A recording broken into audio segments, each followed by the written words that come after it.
that I remember when I was 11, after an exam in England they call the 11 plus. And then I started to get migraines very occasionally. And when I was about in college, I had them very badly. And one day, I've forgotten this, one day a friend of mine said, "Oh, let me massage your big toe." I was like, "What?" And he massaged my big toe, and at one point I screamed really loud. I thought he dug a nail into my toe, and I stopped having migraines. And for 20-some years, I barely ever had a migraine. I would have them, and I'd call them reminder migraines because they would go through the cycle in a couple of hours at a very mild level. And I was like, "Oh, that's a reminder not to get too stressed," or something like that. And then a few years ago, I moved. I lived in Miami for 20 years. I moved to San Francisco, and sort of for the big job and to finally be sensible and earn money and things like that. And I moved here to work at a YMCA, and I started to get migraines on the weekends, and then they kind of leaked out into the weeks, and then it became permanent. And after a while, I could no longer work. And since then, I've lost everything, lost my career, and it's been an incredibly painful process. And a few years ago, there were 3 months where I didn't have a period, and I thought, "Oh, this is finally menopause or whatever." And my life got unbelievably better in those 3 months. Ever since my first period when I was 13, my periods have been total fucking nightmare, frankly.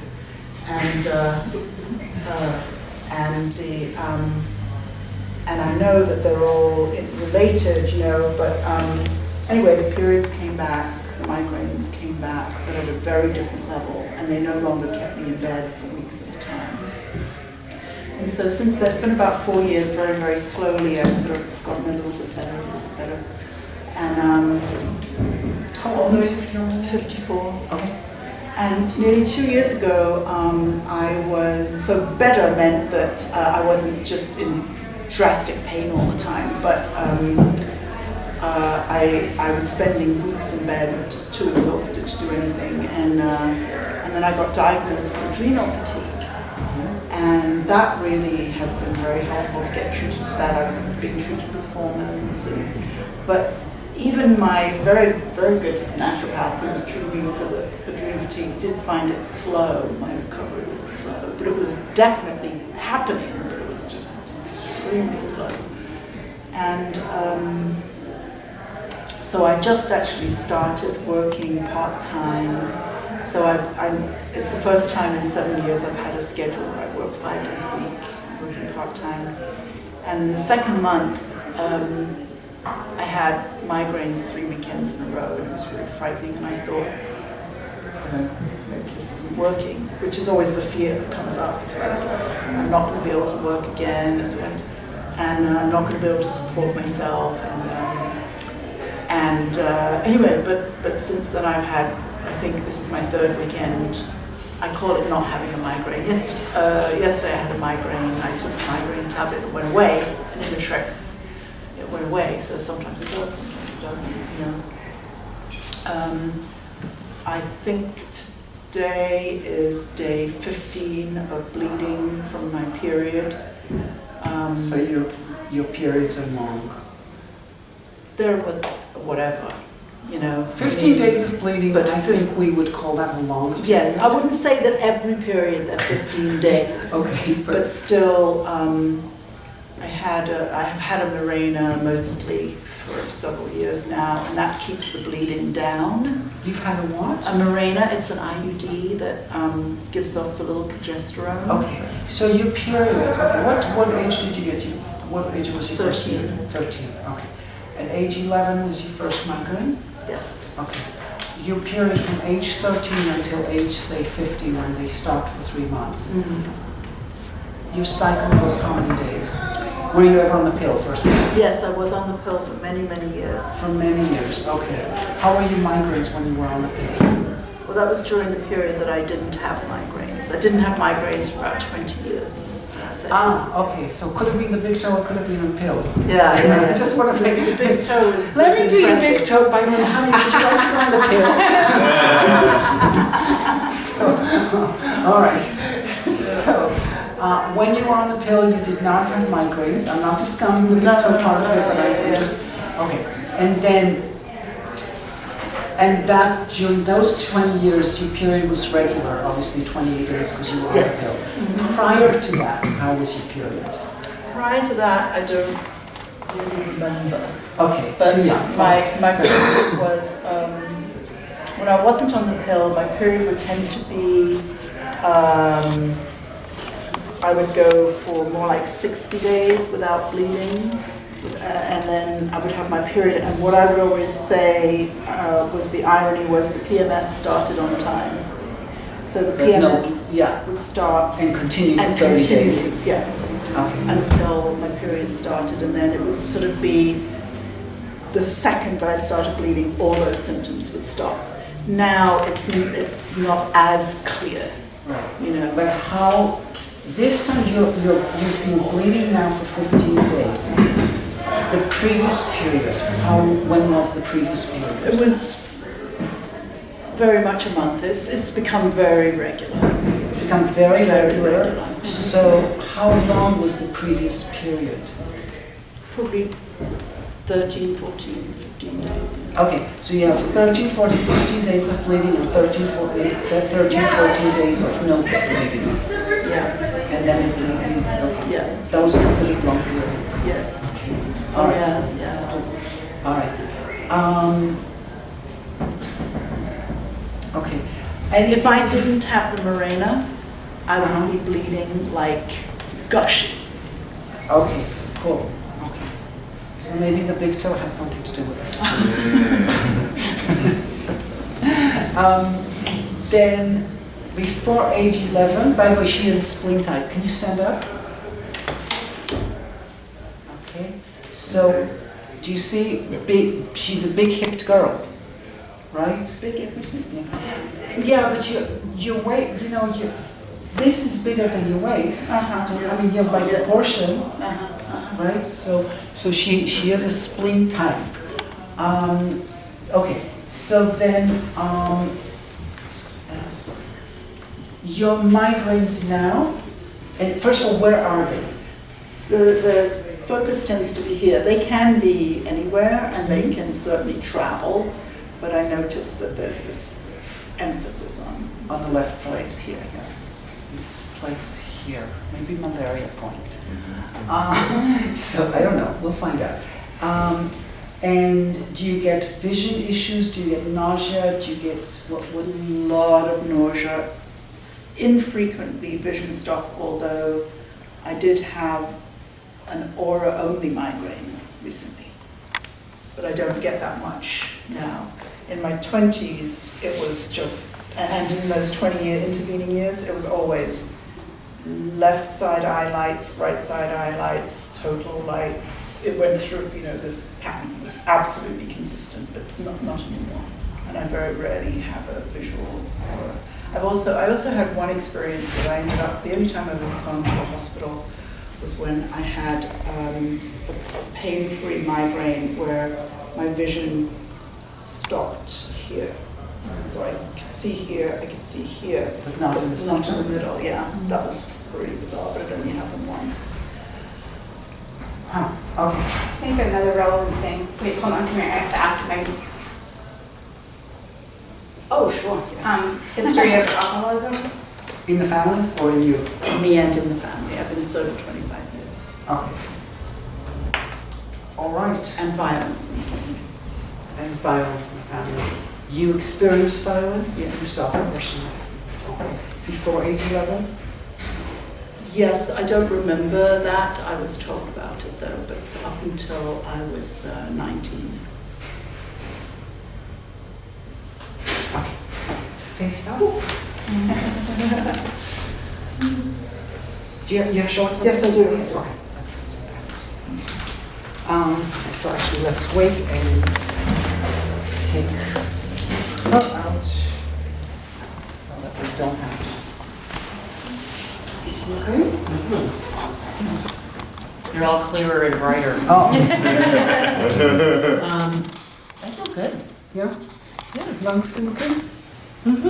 They really do feel more open.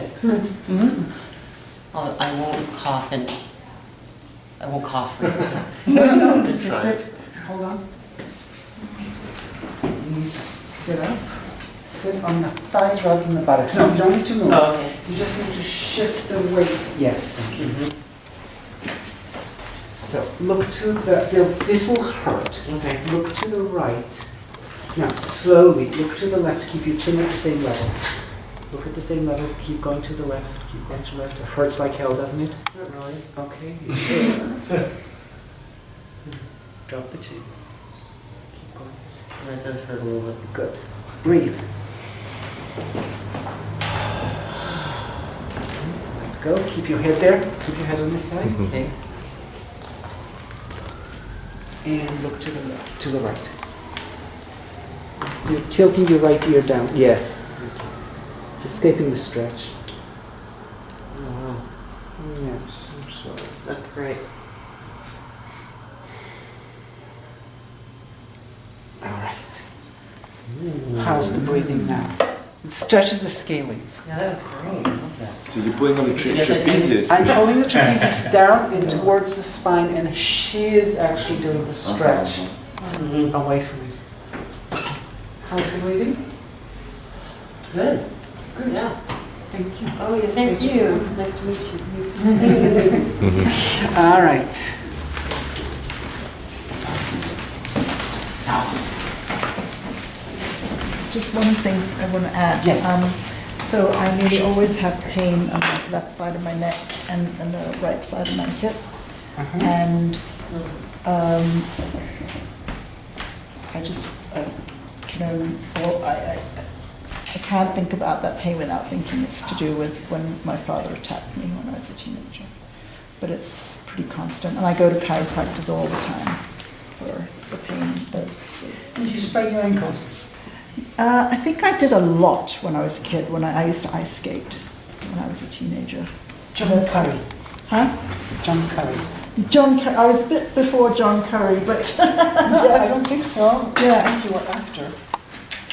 Well, I certainly knew who he was, yeah. Certainly. But I was always falling and spraining my ankles, and I never cared about it, but they never got unswollen. So But my there's no question pain is, or anything. first ice skating ankle problem, what age? 11, 12. Maybe, I'm just looking for possibilities. I think I stopped when I was 15. Do you have anything in the head right now? A bit in here, and there's this sort of sense of not being able to see perfectly very well, whereas normally I have perfect eyesight. Okay. But So clear, if the vision is very clearly prone. Does somebody have something typed? There you A book or something? go. Okay. It's a little big, unfortunately. Oh, here we go, this one. What about? That's perfect. Hold this and figure out where you need to hold it to read and how clear it is. no, it's very fuzzy. It's very fuzzy. That's good enough. Thank you. Would you like to wear reading glasses? I do need reading glasses, but I know that there are times I could perfectly easily do that. Because I actually need you better. So would you consider that like a migraine starting, or? I don't know, but it's a symptom that I can evaluate afterwards. I'm going to give her the same page afterwards, and I want to see if the vision is easier. But I'm just looking for more more things to metrics. Yeah.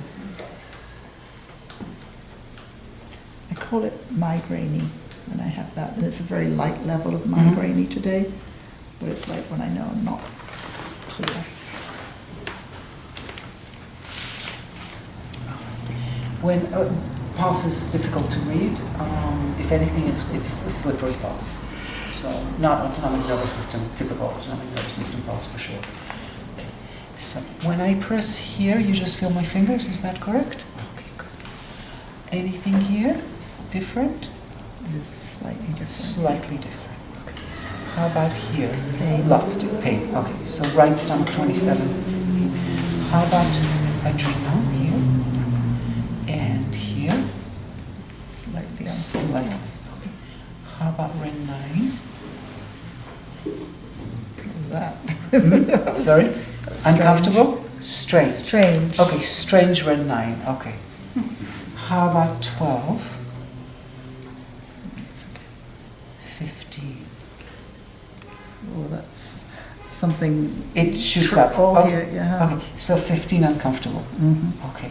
And strange and something and really ouch. Okay. By the way, also cold. You know, right side. Both of them have the same thing. Okay. Compare right side. Always okay. cold. And okay. Sorry. Right side, left side. Any difference? Right, it's a bit more sensitive. On the right side. Yeah. How about here, on the left and on the right? On the right, it feels like my stomach is empty or something, but the left Feel didn't like your feel anything. stomach is empty. All right. Hold on a second. Any discomfort here? It's very sensitive. Very sensitive. Okay. This feels. Hold on a second. Liver too. Feels like stomach empty, right? Yeah. How is now? Oh, it went away. Went away. Okay, so we know liver 2 pain, liver 4, liver 8 for, but that's not the. I don't think that's the end of the treatment. That's kind of extra. Do Yes. you face any significance on one point being, one reflex being most ouchy compared to slightly straight? Yeah. I mean, yes, I would. But I don't have a full picture quite yet, so I can't. Yeah, I wouldn't think comment on so. it. But yeah, if like something's a little bit, yeah, no big deal. But lots, this is ouchy, ouchy, yes. Okay, thank you. So, all right. Anything 17? No. But this, yes, goes upwards. This is strange, right? Okay. And this one, the liver we know how we can deal with, and compare for me, boom and boom. This one you don't like? Right. Okay. And you said, is it around here? Oh, right there. Right there. And don't turn your Yeah, head. yeah. Is it here? Yeah, very high up. Meaning more Not here? that high, no. A little more back, I think. Cervicals. No. I'm probably what you would call the transverse process. There, This. yeah. Yes, I can find that.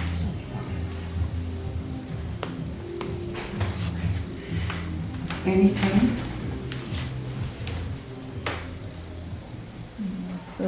The very outside, the very top bones on both sides were slightly sensitive. Meaning here? No.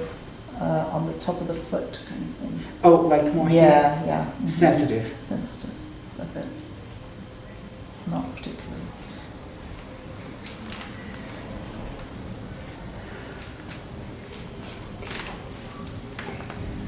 One, two, three. Anything? A little uncomfortable Which one? on the right. Oh, all three. All three, thank Yeah. you. One, two, Nothing. three. Yeah, Okay. those are very different. All right. 1, 2, 3. 1, 2, 3. Way more sensitive, yeah. Way more sensitive. 1, 2, 3, and 1, 2, 3. Okay, fine. So clearly liver presentation. But I'm just curious. So you said this is uncomfortable, right? Whoa, I know about This that is spot even- without you even touching it. I know Okay, all sorry. about that spot. Sorry. Okay, what all about that spot? How's the bottom ankle? Not where your hand is now, but I know a spot down there. No. Okay. Okay. You have something here, right? Well, hold on. You said before there was something. There, yeah. There. Okay. I know all about it. It's an interesting bone. Okay. I know all about it. How is the ankle now? It's gone. It's gone. Fine. Yeah, hold on. because she's spleen type, right? Okay. Is this one here? No. Here? No.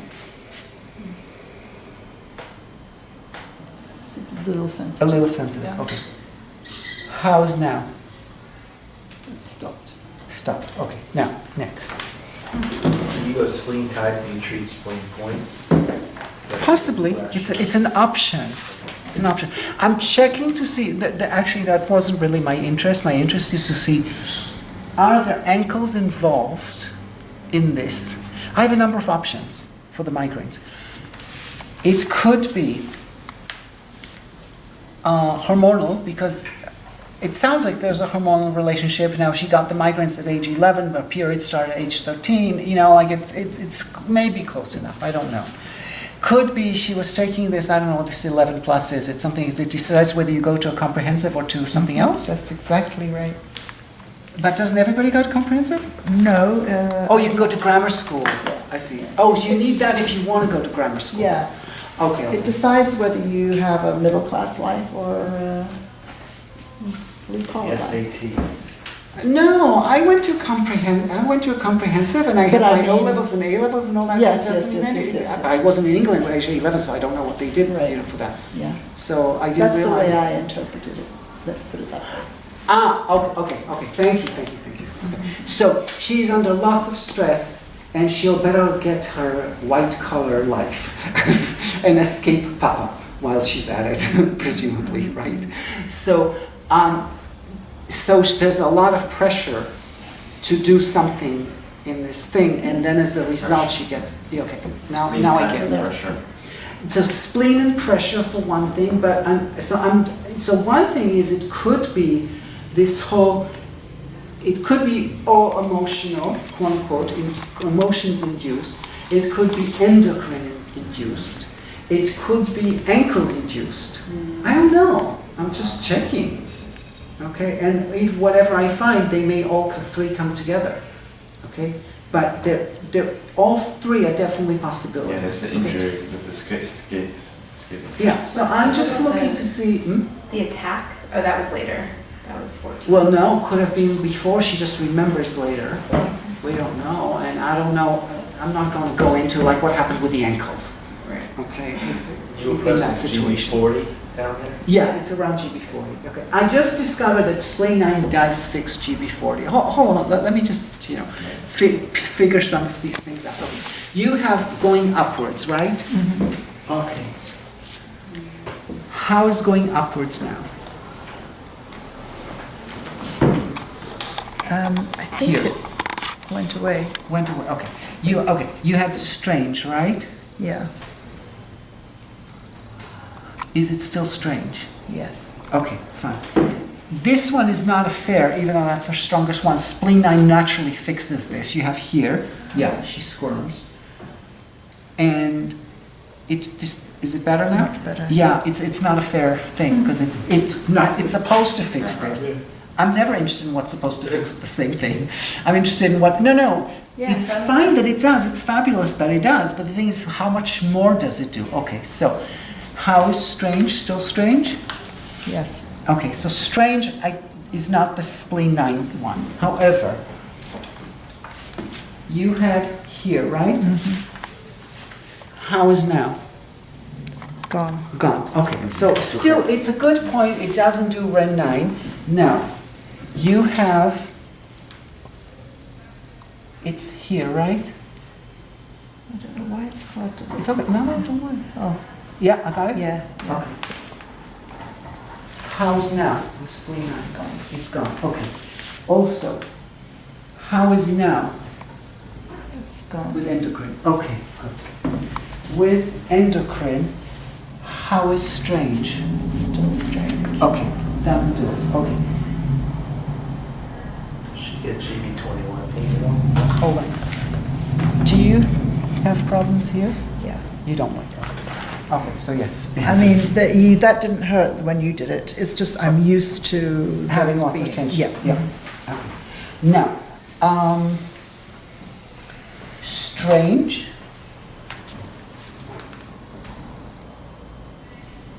How is now? possibly stranger. Possibly stranger. No, gallbladder 40. Remember I told you colitis, gallbladder 40 further down. Hold on. Now, So it's a strange thing. It sort of goes up and like up into my like eustachian tubes or something. first of all, It's happening again. it's happening again. Okay. Is this happening without me pressing anything, just pressing here? It goes up to the ears? No. But if I press here, it does? Yes. Okay. No. How about, what's your blood pressure? It's always extremely low. I couldn't say the numbers. But Okay. How's now?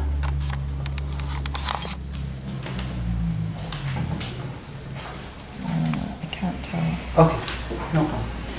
You have 1, 2, 3, right?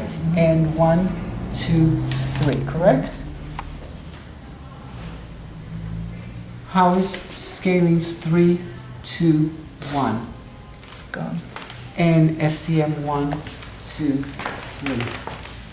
And just 3 maybe. Just 3. But that's the spot, that other spot. I don't know. Okay. Height, how is number 1, which wasn't gone? No, it hasn't gone. It's still not gone. Yeah. Okay, let's start blood pressure treatment. Okay, so spleen 6, spleen 9 plus pericardium. Let's see what happens.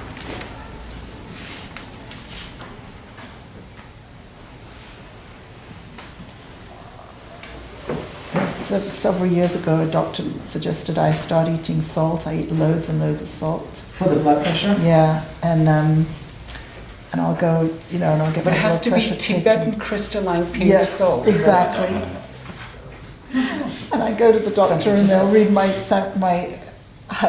low blood pressure and they'll go, "Oh, your blood pressure's so good," and I'm like, "Yeah, well, thank God I'm not like woozy all the Fainting. time."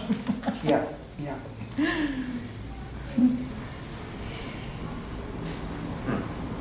Do you get Could dizzy someone get me when the you go green box? sitting to standing? I used to, like, all the time. I've never been a fainter, but yes. But now, not very often. But it used to be just like, regularly. When should we go? Any discomfort here? No. Okay. So, this is gone? No. Still some? Still not as Not as anything bad like as it some. Okay, was- fine. as it was. And how about 15? Still Okay. So spleen 9 did a good job with pressure, but not with needle. Okay. And this guy.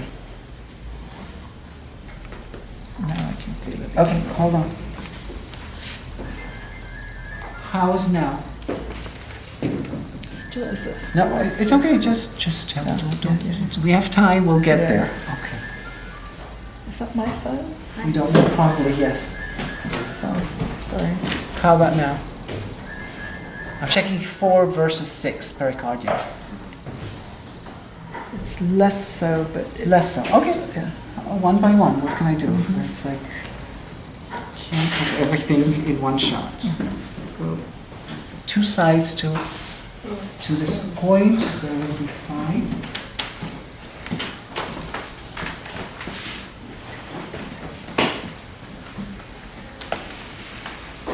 Any discomfort? Mm-hmm. Okay. This one's okay now? Mm-hmm. All right, so. Still some, right? Mhm. Okay. Any improvement? I think so. Okay, compare with, The first one was... first one's better. Okay, so you see pericardium 6 one side, but pericardium 4 on the other side. You can't assume from one to the other.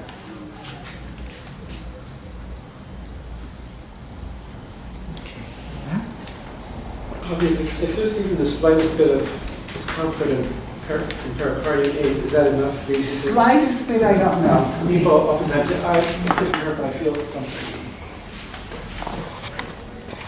They feel something, no, I'm not going to make it into a fight. Probably, no, I must say probably not. Okay. So talking about this guy here, first of all, how is this now? It's uncomfortable. Uncomfortable, okay. And now? Uncomfortable. I think it was a bit better, but We're going to have to fix that spleen 9.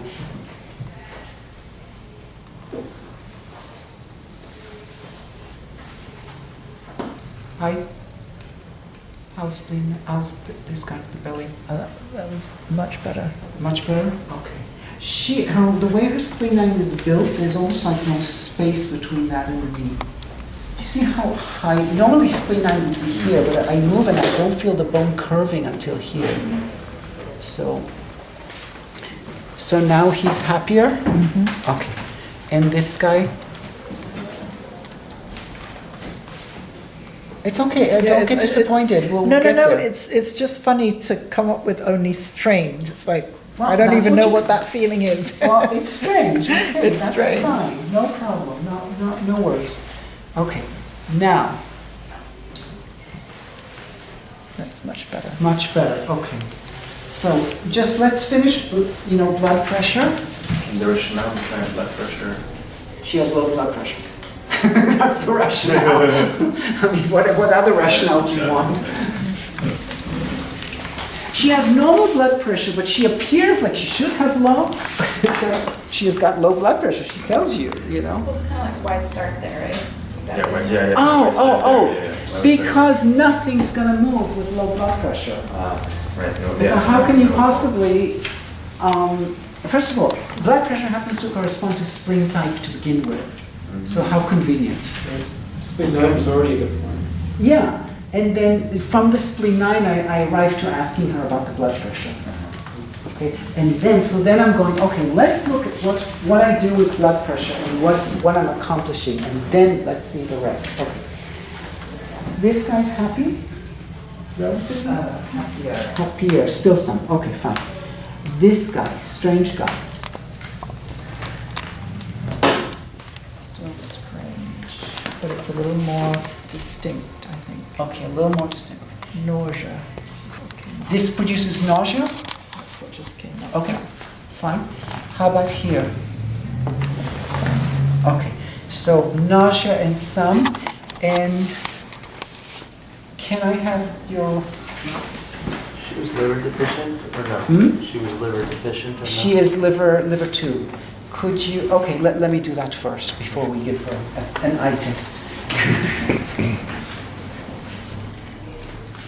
Lots of my patients say, this is like going to the eye doctor. Is this, how much better? Do you see better? Blah, blah.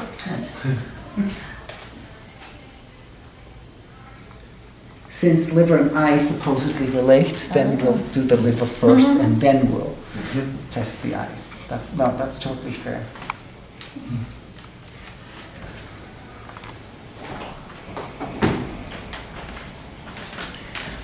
This is okay now?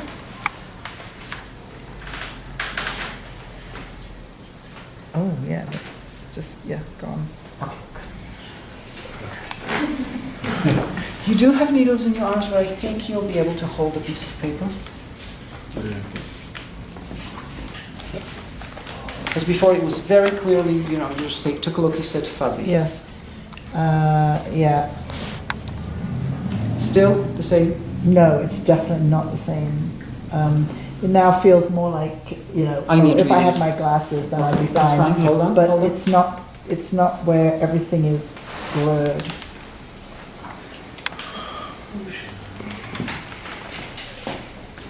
First of all, is there any discomfort here? Yes. Okay. How is now? It's gone. How's Mr. Strange?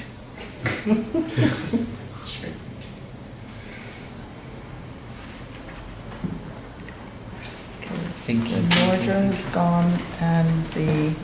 Oh, Mr. Nausea, sorry, he's no longer strange. Right. Sorry. Yes.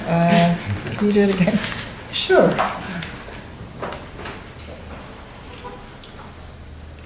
I don't know what that is. It's really, but it's not as strange as it was.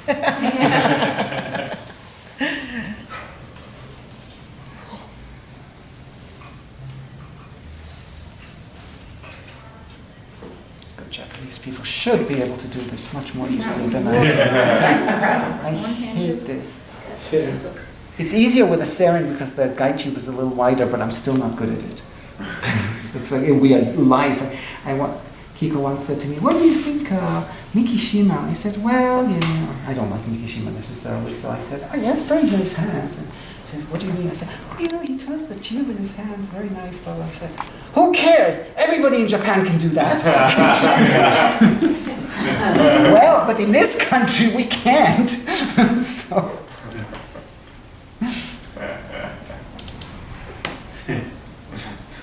It's a big deal for us to be able to do that. Especially with the dung banks, because they're so narrow, the guide tubes, it's like you really have to, with a sarin, you've got a big angle to get it in. You can like flip it somehow, but with the dung banks. And that was Ren 4 pain that you felt? Yeah, she had some in Ren 4, but because gateway to the head, remember? Mm-hmm. Okay, now, how strange, nausea, whatever. It's just slightly odd. Okay. By the way, remember she had left GB26, which means every so often you can try and do. She doesn't have pulse, she has strange.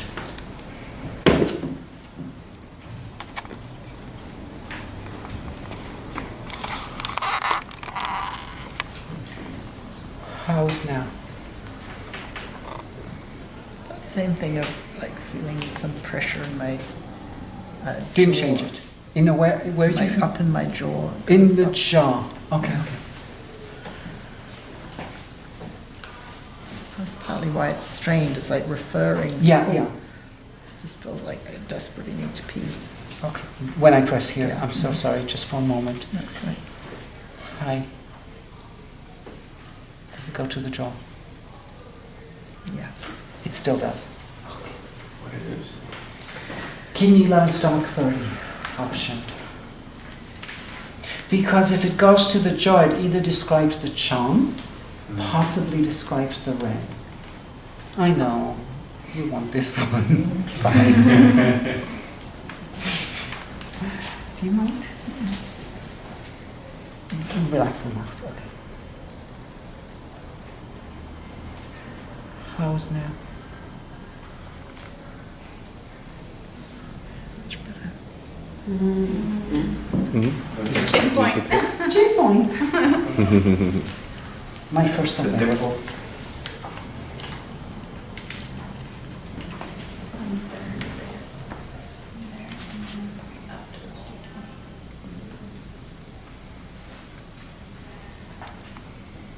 What did it do?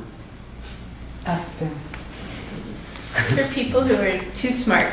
What? Kiiko says, white people with the face like that. I don't know. I wasn't in this class. I have no idea what this is about. She So had drawings of Asians. I've seen it. There's a discrepancy between frontal lobe and jaw. Yeah. Yeah, like some people with overdeveloped jaws have lower frontal lobe activity, and opposite for She's Western. saying Asians are kind of dumb. She kind of said I that's doubt not. that's what she's saying. Well, no. She says Westerners have more frontal lobe activity because their jaws are narrower, lesser developed than Asians or than other countries. Anthropological studies have shown. Yeah, and so she uses this a lot for any structural jaw misalignments and shifts in the Ren as well. Yeah, that's her newest, really favorite point for that. Hi, how's now? It's good. Frontal lobe stopped working. Everything's good. Yes. Yes. All right. So, how's the head? Feels good. Okay. Now, can we have and let's test you out. So, you need to go back to the middle. When would you consider liver 1 or spleen 1? Liver 1 or spleen 1? Why? I don't know, because she had that supposedly miraculous toe massage. I don't know, maybe But doesn't mean I don't know where in the toe. It wasn't spleen 1. It was probably under the toe. It was probably here. More likely, but I don't know. Yeah, I see what you're saying. What do you think? Yeah, it's getting better all the time. Okay, good. Yeah. We'll take it away. You don't really need to strain yourself. Okay. And the only thing I'll do is I will add, because of It's like I actually had an interest in seeing what it said. okay. Well, he'll give you a copy. No. I just mean that was different. Because before it was just so. Oh, it was too blurry. You couldn't have an interest in what it Right, said. Gotcha. exactly. Yes, I understand. Yeah, Okay. You can do an A level in palpation. Yeah, right. Or a GCE or whatever. Right. Which country were you in? O levels. I lived in London, Oh, in Hampstead. okay, yeah. So no, but I went to a good comprehensive. I went to Hampstead Comprehensive was a good comprehensive, so it's not really fair. Questions? Sanjo 8, Yeah, both sides. both sides. Yeah, just to open up more, just in case for it's like I always for neck or my even though it's like looks like I'm okay, I'm finished. Now the other thing is, if this has to do with what is it? Frontal lobe and mandible problems, then its good friend, in my opinion, should be kidney 9. No? Yes. Yes. Because they both have TMJ implications. Yeah. Okay. Do So you grind your jaw? nobody grinds their jaw. Well, Their teeth. Sorry. I Just don't in case. know if I do, but I have tension there. Yeah. Yeah. All right. Let's. But also, Avi, frontal lobe psychosomatic, a lot of emotion, depression. Yeah, Kiiko likes to use this one a lot for that. The chin? Yeah. Where's exactly? The idea is I The think. cleft. The cleft, right? Yeah, towards due 20. I've had a lot of Right, the depression in my life. Yeah, right at the tip. Right at the bottom. At the tip, yeah. Yeah. Okay. 1, 2, 3. The third one was more intense. Now, It's gone. Kidney 9? kidney 9. I know it looks a little bit low. It happens.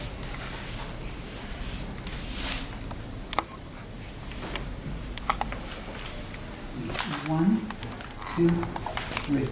Just the third one. Just the third one. No.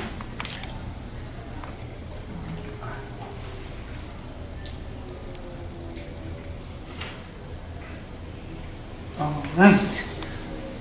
Yeah. I'm just noticing, is there like a curve, like a weird curvature pelvis thing happening? Tell me what you think I'm you're seeing- seeing, because I'm not sure. Maybe a hyperlordosis, possibly? Oh, when she went to talk to you, and you want to ask her about the alcoholism, she did this. Like, she totally arched her back to listen. She didn't do this. She stuck her butt out, and she Yeah. totally, she was totally lordotic. So yes, she's hyper flexible in L5. And so when you see that, do you try to sort of undo it to open, or? Well, it's partially because of that spleen configuration. I mean, well, they actually do come in two shapes. They do come in the tuck under type, but it's very typical. Especially in the black community, it'd be super common. I to am have half black. Yeah, You got that? I assumed, you just assumed. no, because of shape. Oh. See, she's not Caucasian with frontal lobe. So it never occurred to me Caucasian point for her.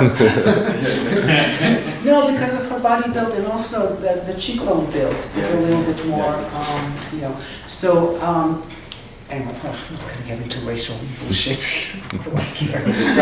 But so some people with bigger hipped, okay, The spleen type. they will, the spleen type, they'll kind of tuck under like this. Okay, but very typical of it is like the sticking out, So, so you'll see more commonly in the black. So for example, if you want to look at it going to do racial stuff. If you're going to look at it in the black community, you'll see this a lot more. If you look at it in the Hispanic community, you'll see this a lot more. Right? Yeah. You know, it's just, so the tailbone in Africans actually, not African Americans, there'll be a tendency to do this way. And for some reason, for Latinos, there's a much more, but I think that's cultural. It's Catholic. It's Catholic? I'm going to come up with a whole bunch of stuff. And we're not going to go into this Catholic pelvis under business.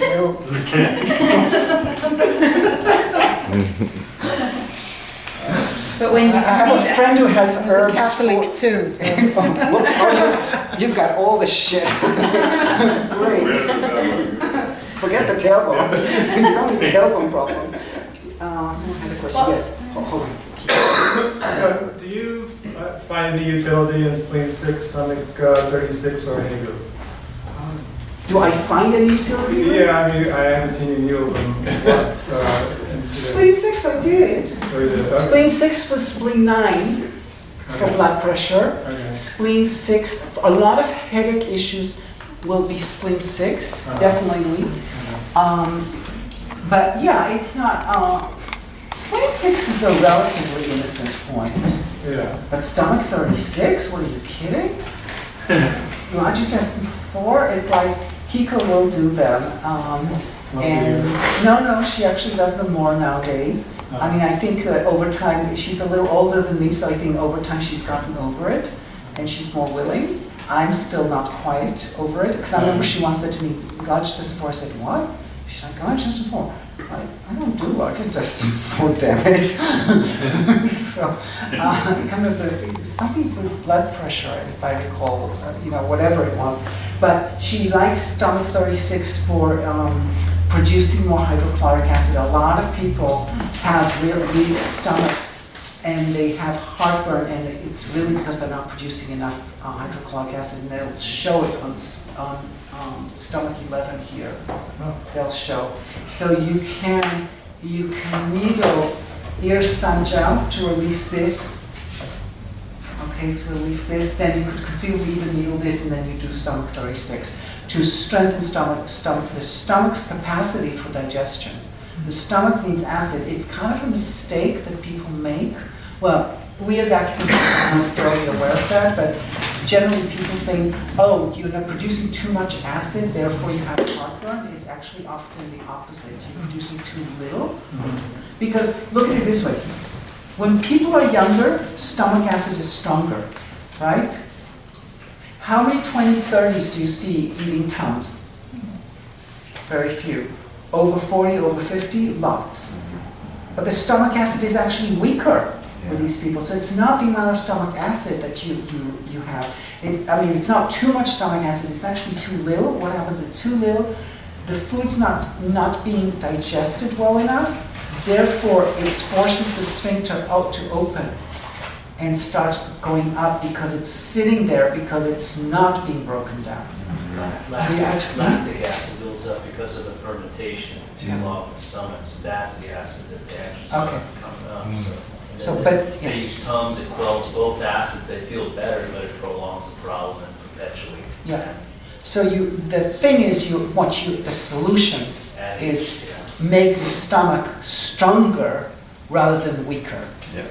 Okay, so that's what, so that's when you want to use stomach 36. But otherwise, no, I'm not a big fan because I've seen, it's like, it's like I've been traumatized by large intestine for stomach 36. I don't touch them, if I can. Yeah, it's so not in my, because it's just not in my vocabulary. I'm not saying they're not good points, it's just they're not my good points. I just wanted to say that the needle in my foot is... Under the foot or this one? That one has become quite painful. I'm not saying to move it, I'm just intrigued. Okay. Because maybe something moved. Better? Yes. Okay. Yeah, if you move you're activating needles, and then they shift, and then the muscle can grab around it. So just watch out for that. Okay. Other questions? The kidney 7? 9. Yeah, I know it could be higher.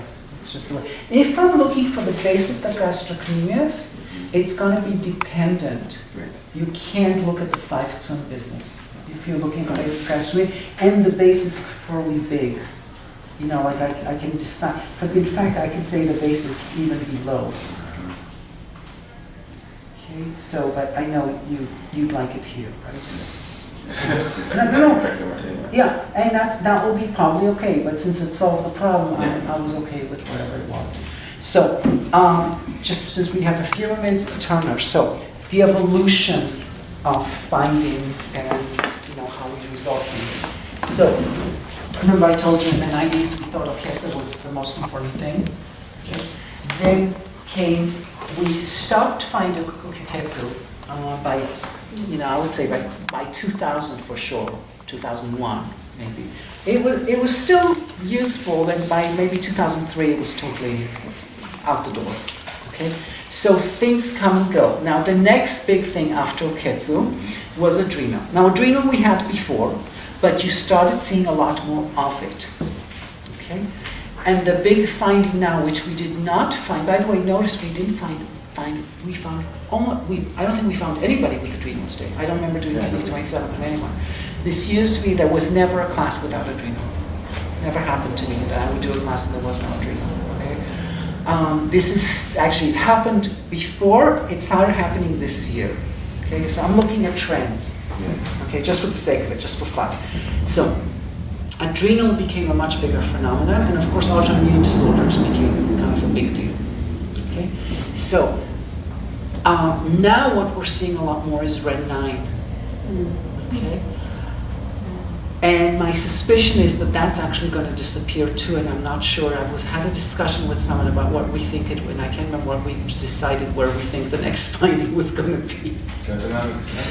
No, that was like with no. That was with adrenal, and because I know it's actually autonomic nervous system is actually going to start fading out, and here's the reason why. So this is my theory, and everybody can develop their own. So in the 90s, if you remember, it was the Clinton era, and everything was fine and dandy, and we had the .com boom, and the economy was cool, and your houses were then you bought the house at 200,000 around the corner here, but it was still moving up really well, etc., etc. And then came Y2K. So there was Y2K, and there was an election. Do you remember who won that election? I don't think he did. You have. Well, who really won? Yeah. Al Gore won the election. So this is the first time for Americans. America is built on 3 principles: prosperity, safety, and democracy. You can totally disagree with all 3 of them, but it doesn't matter. The American psyche believes in these, that we have these things, and without them we're not defined as who we think we are. Would that be a fair statement? So our economy, not the first time it collapsed, okay, it collapses up and down every 10 years, but it was a very big scare. Then you have an election where the person that, whether you liked him or didn't like him, the person who officially won the election did not become the president. That's a big shakeup for our psyche as a democracy. And then a year later we have, 9/11. Okay, these are huge. I mean, just to kind of look at it from a perspective, this is a very big shift for America that you can say slowly started maybe in the Vietnam War, if you take a long-term approach on it. But this erosion of the American confidence, okay, where clearly at this point we're no longer, we can talk about ourselves as an empire, but we're not an empire. Okay, we're an empire in decline, whether we like it or not. This is the reality of what's happening here. It's very clear. Look at what happens in Congress. Look at the wealth accumulation. Compare that to Victorian England. Compare that to Dickens' era. Just read Dickens and transfer it to here. And you will get its exact parallels. It's very clear. It's the same stuff. And this is when the British Empire was declining. Okay, the British Empire fell later, but it was already the fermentation is already during Dickens times. Okay, so we're now in a time when we can no longer trust who we're supposed to be as an empire with our safety features. So for a while you get this adrenal phenomenon as a result. There's all this, there's fear and, after Y2K, we're in war, we're this, there's all this post-traumatic stress disorder, people coming back from Afghanistan, Iraq, etc. And now suddenly what we're seeing, after a bunch of years of that, we're seeing the body adjusts, we're adjusting to that fear, and at the same time there's a hopelessness now, after 2008. People don't feel confident anymore. There's a difference between fear and helplessness or hopelessness. When you have hopelessness, that's when you're going to show right now. So so what you do is if you go to countries where the situations are more desperate, which I which I go to, you see Ren9 and you don't see adrenals. Here you still see adrenals, and like I said, you're seeing less of it. But you get to places where the situations are, situations where, like, what election? Like, who the hell cares? It makes no difference who gets in, Now, those are the places where you see Ren9 much more pronouncedly. Mm-hmm. And we're all moving towards there because, look, all of you talk about, we're having an ecological collapse, and there's a drought, and there's a this, and there's a this, and there's only so much that at the end of the day, you can only blame the government so much because at one point, it's going to be, it doesn't matter who you blame, you can't do jack shit about it. 40, 50 years ago, people thought that we can actually, we need to create solar, blah, blah, and we need to do this, and we need to do this, and humanity can be saved. And now we're all sitting, as a culture, I don't mean individuals, we're all going, there's nothing to be done. We're just all going to the dogs, or to cockroaches, or to whatever it is. And it's like, screw it, I'll do what I can while I'm still alive and hope that I'm dead before the shit really hits the fan. I mean, that's what most people's attitudes are right now. It's not that we're not recognizing that we're in trouble. It's just that we're not recognizing that we can do anything about it. That's why there's a total weakness. That's why we're seeing Ren9, but I do believe that that's going to fade away. And this is the thing that I've had a discussion with someone. We're trying to figure out what we might, philosophically, figure out what will be the next finding, that will fit this. And we actually came up with something. I can't remember what it was, but anyway. So don't worry so much about, so sometimes I go and I teach and people say, what about Oketsu? What about this? What about that? It's not a what about, it's about what you have in front of you. Treat what you see in front of you. Yeah. Well, with the pulse in Ren9, would you tend to see that more in people who are naturally thin? No. You don't? Nothing to do. It's true that a very thin person, it will be much more obvious and you will feel it more clearly. Some people, a really obese person, but no, you really can still feel it. And the thing is, you feel it already when you come to Oketsu, because it's really not Ren9, we just call it Ren9. It's convenient to call it Ren9, but it's actually left. And it will be below the navel. Below the navel is more acceptable than above. So the further up it goes above the navel, the more danger there is there for an aneurysm. Now, scientists in Western medicine, they measured by width, okay, rather than height. Okay, but for me, once it reaches Ren 12, I'm really not happy about it. What, do you get an ultrasound? Or do you... I would suggest that they get an ultrasound to see if there's a possibility of them getting it. Look, they're not in an aneurysm situation yet because they wouldn't be alive. But you want to make sure that there's enough integrity of the wall before they get an aneurysm. Well, I mean, you can have an aneurysm. That's leaking very slowly? It doesn't have to leak at all. Oh. It can just be dilated. Okay. So an aneurysm doesn't have to be torn, in other words. It doesn't have to be... Doesn't have to be torn. No. Doesn't have to be leaking. Okay, I thought aneurysm meant that it's already leaking. No, unless it's a torn. Yeah, the dilated, yeah, okay. Yeah. But you can have a palpable pulse in the aorta above Bye. Bye. Have a great trip. Thank you. Bye. Pleasure. Thank you. Thank you, Phil. Did you fill an evaluation? No. So if you can, just leave it. If you have 2 seconds, that'll be fine. Where are they? They were all over the place. No, there aren't any left. I put them over the other those chairs. Maybe it's over here. There's one. Here, Yeah, we got it. if you can for 2 seconds. I can. That'd be great. Okay. So could I complete that? Or could I complete that? Yeah, please. Yeah, no, you can have a pulsatile in your aorta. You can feel the aortic pulse above the umbilical without there being any. Without there being an aneurysm. Yeah, no, you can. I'm sure you can. Yeah. If it starts moving a lot higher, I'm afraid that there might be. Yeah. And Well, it's worth I will checking. send. It's worth Yeah, it's checking. worth exactly. It's worth But- checking because you want to make sure that they don't Yeah. something doesn't explode there. But I would suspect that it would be a pretty small minority of people who actually have one. An aneurysm? Yeah, I would assume because you don't hear a lot of people just collapsing, Right. with an aorta that burst. Right. That's not very typical. So, but still, just to be sure, I would rather. Yeah. Well, in school, saw someone that actually had a blockage and they had a spontaneous bypass around the blockage. Wow. Yeah, that was very interesting.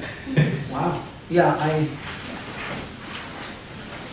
the human body is amazing.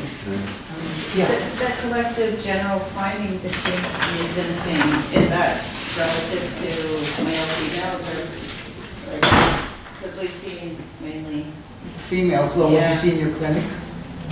what's that? What do you see in your clinic? I don't have a clinic yet. Oh, mostly women, but mostly women are patients. That's just the reality. No matter who you are, you're going to see 80% women. Right. So, Except if you specialize in prostatitis.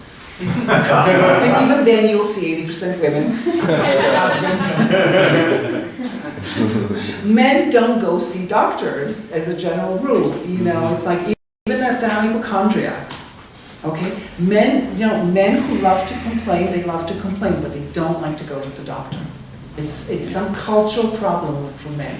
But, so generally we see a lot less men. So my experience generally is women patients. At least 80%. So I can't really answer it, but I would say the trend is similar. So you said this is has to do with the fascia and the small intestine is like the fascia? No, that's an interest, kind of, and yet no. It has to do with the fascia, the integrity of the fascia. Okay? And because of the location where the small intestine is not the fascia, but because the small intestine is what occupies most of the space here, it's the fascia around the small intestine, so it relates to the small intestine. But it's not, the fascia and the small intestine are not correlates on their own. How come you don't use a small intestine point to treat? To treat this, in a way I do. In a way it's as if I used RENT 4. This is my substitute for RENT 4. Does that make sense? So now you could on the back, if you wanted to look for something, you could use small intestine 11.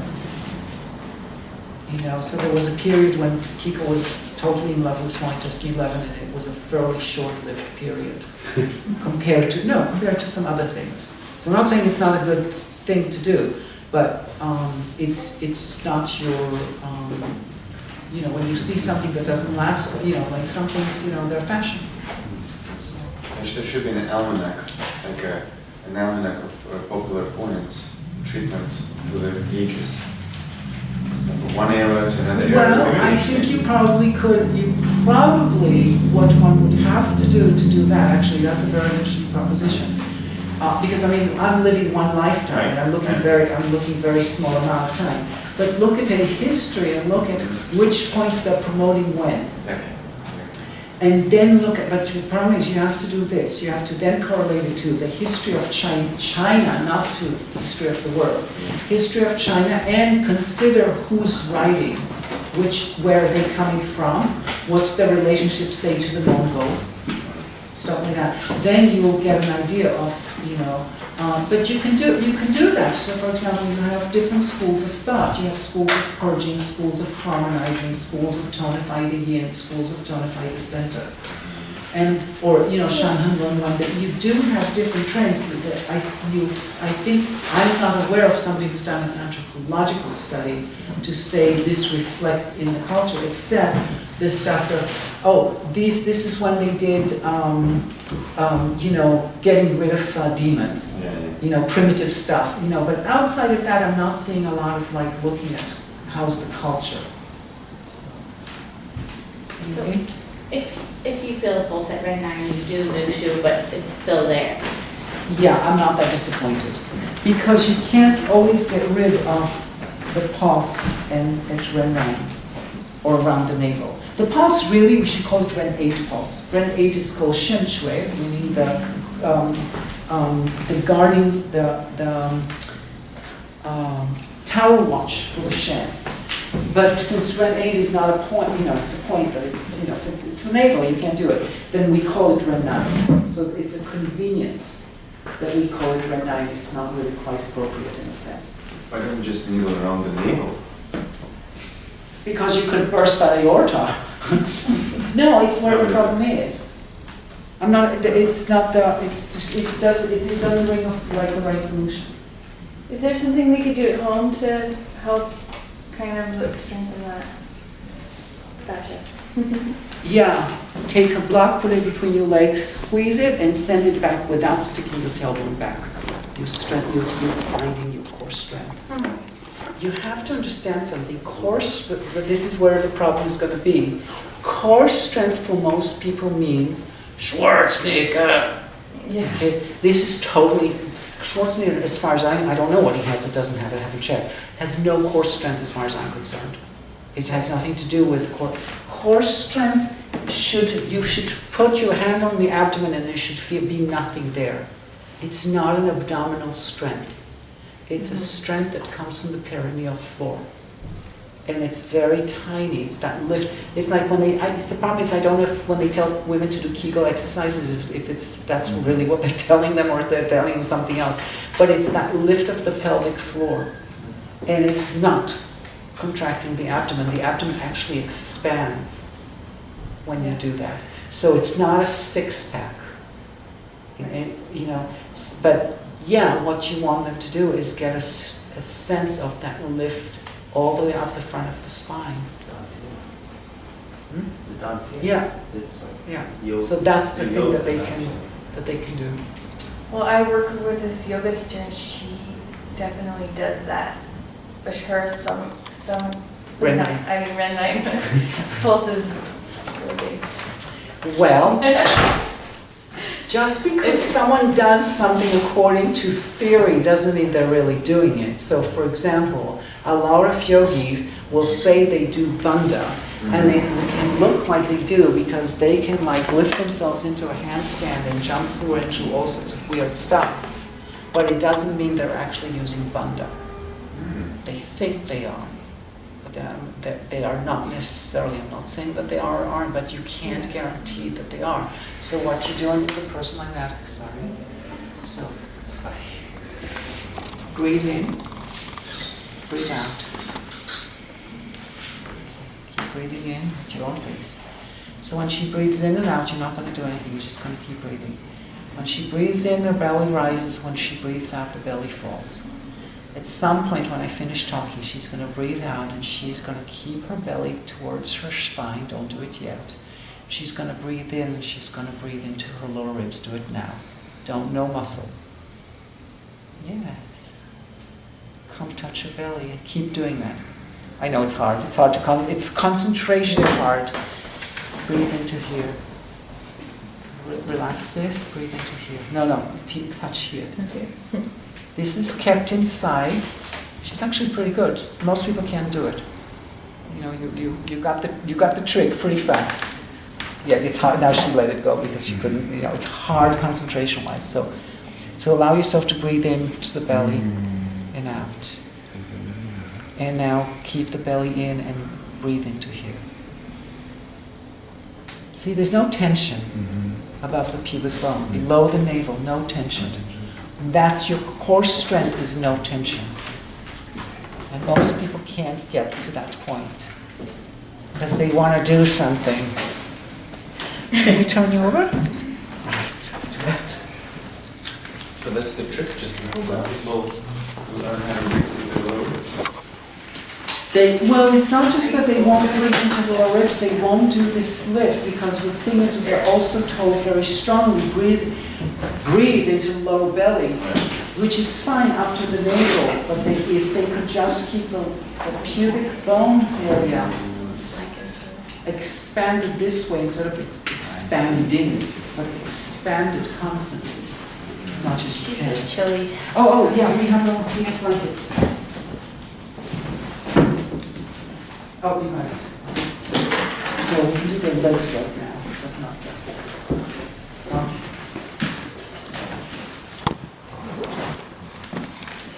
Lift your belly up for a second. Thank you. All right. So she was blood pressure. Okay. Okay. 1, 2, 3. 3.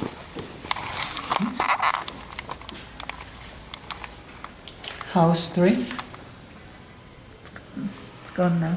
It's gone. Hard to talk?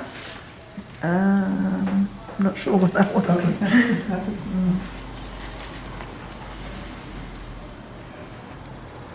And possibly hormonal too. So let's check you. Let's check 2 things. Small intestine 13. Any discomfort?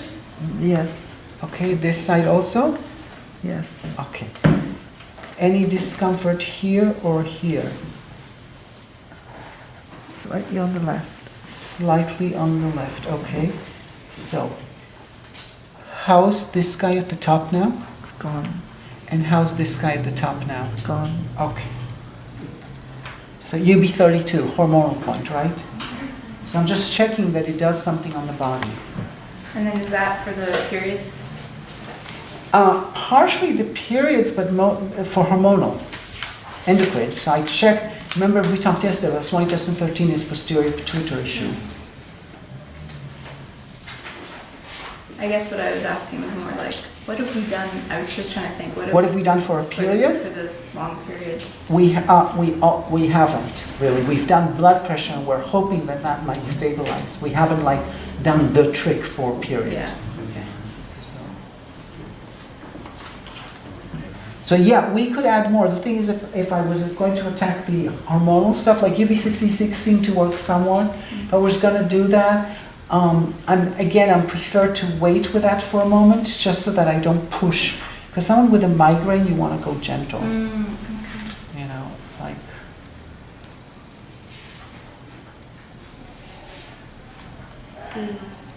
T11, 12. When you do T11 to T12, do you always do bilateral or do you? Yeah, usually I do. And T7 and probably T4 or 5 because of eyes. And small intestine 9, 10 will be.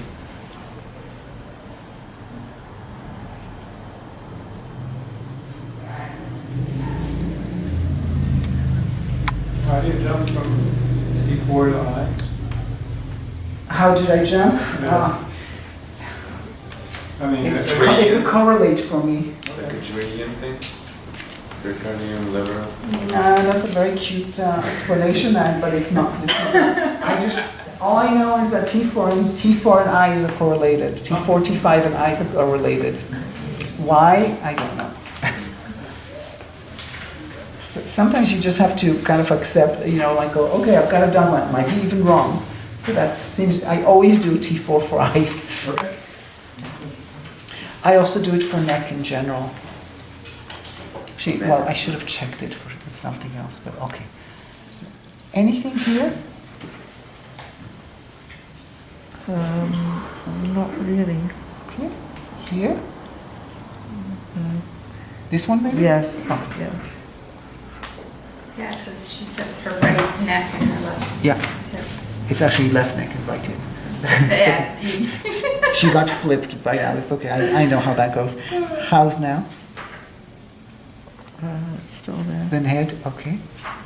Oh, but that one really sore where you're pressing. Okay, I'm sorry about the shoulder. No, not that you're hurting, just that I was like, That it oh, feels yeah, strong. yeah, Okay. yeah. And how's the head?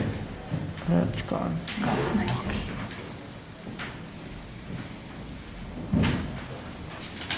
Let's see if she has an equivalent on the left side after all. It's a sign 910 for the occipitals. For anything, because it's appropriate for her. I'm just looking for a way to confirm the point. Anything? This one? When you first touched. This? Yes. Okay. And now? It's gone.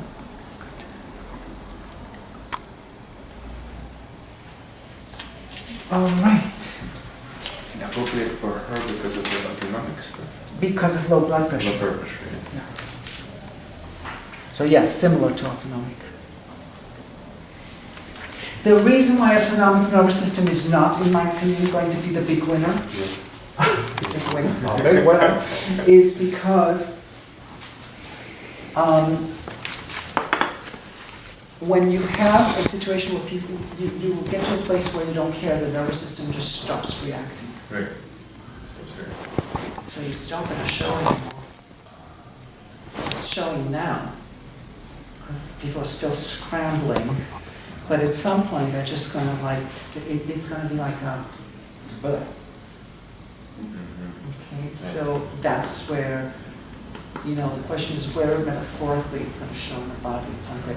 For example, one of the things you see is, well, you can say that people are working on computers so much so they have a lot of eye strain, that's why we use UV2 so much, that's one explanation. Or that pain in general is a perception, therefore using eye points is very good for pain, okay? You can say that our culture is very eye-oriented as opposed to ear-oriented, whereas the Chinese were much more oral society, so you get a lot more points around the ears and channels into the ears. You have very little around the eye, relatively speaking. And I'm sure it's not because the Chinese really cared about bruising around the eyes. Okay, so because they, you know, they don't really care much. So it reflects the society that it's. But actually, when there was something that was correct about it, because what happens is the ear, you cannot close your ears. Oh, you can. Okay, but basically, it's natural for you to close your eyes and disconnect from what you're seeing. You cannot disconnect from what you're hearing, and hearing is a vibration. It's a slightly different sense. It's a more primitive, or it's a more base. It's further down in some way. Vision is a more complex situation.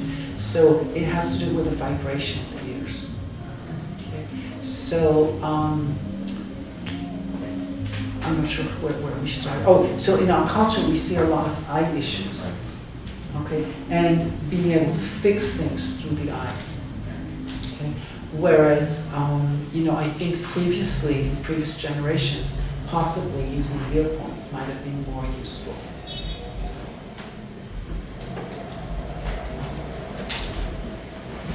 Yes? I don't know if you feel like it. I would love to somatically feel some palpation once if you have time. Lie down. Sure, we have time. Yeah, me too. I'm wondering how hard you. How hard? Not as hard as you think. You'll be quite surprised. I don't think I have any birth trauma. You don't have to have anything to be palpated.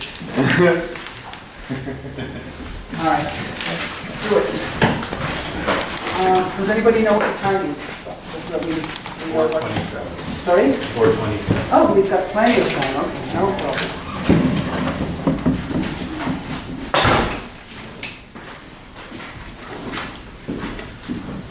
Don't have a birth trauma. Okay. You have a very interesting navel, though, nonetheless. Yeah. It's a little bit perfect, don't you think? It's very good. It's very good. No birth trauma. I'm not so sure. We'll discover it. Actually, you only wanted to feel the abdomen. Okay. So, No, we went to Palpation.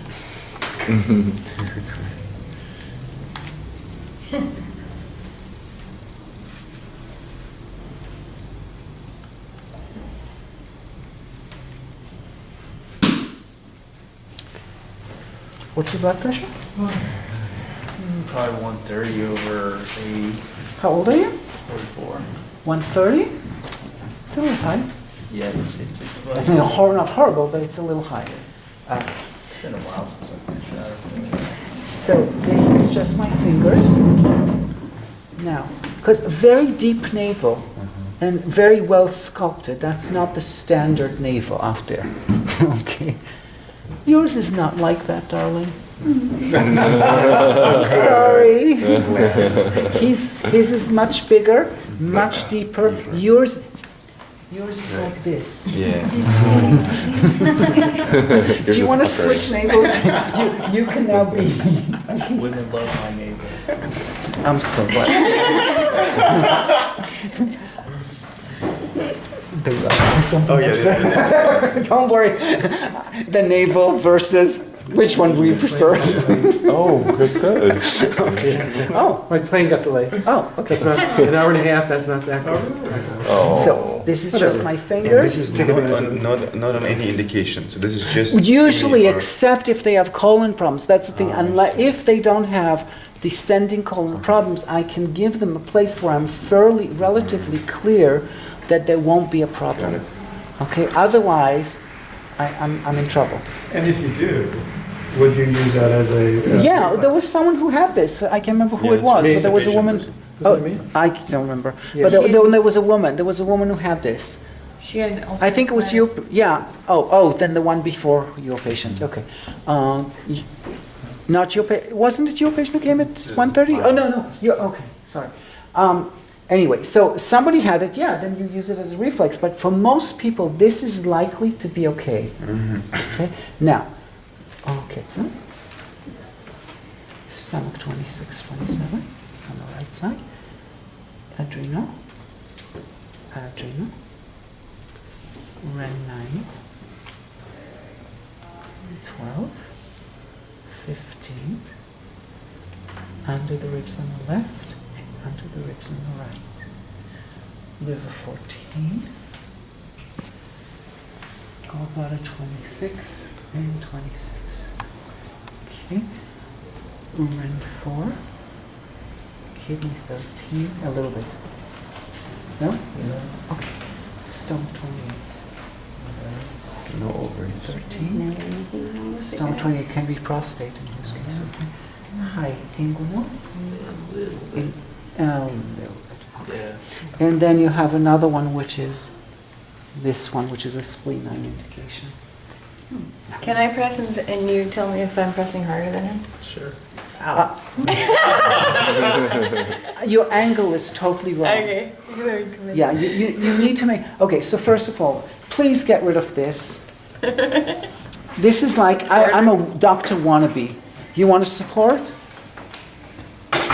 Touch him. It's okay, don't get nervous. I do this to lots of people. Is that more? A little more pointy than that. Yeah, it looks like it's like so. How about like that? No, I want you to take your left leg back. Leave your arm where it is. Okay. Just do what I tell you.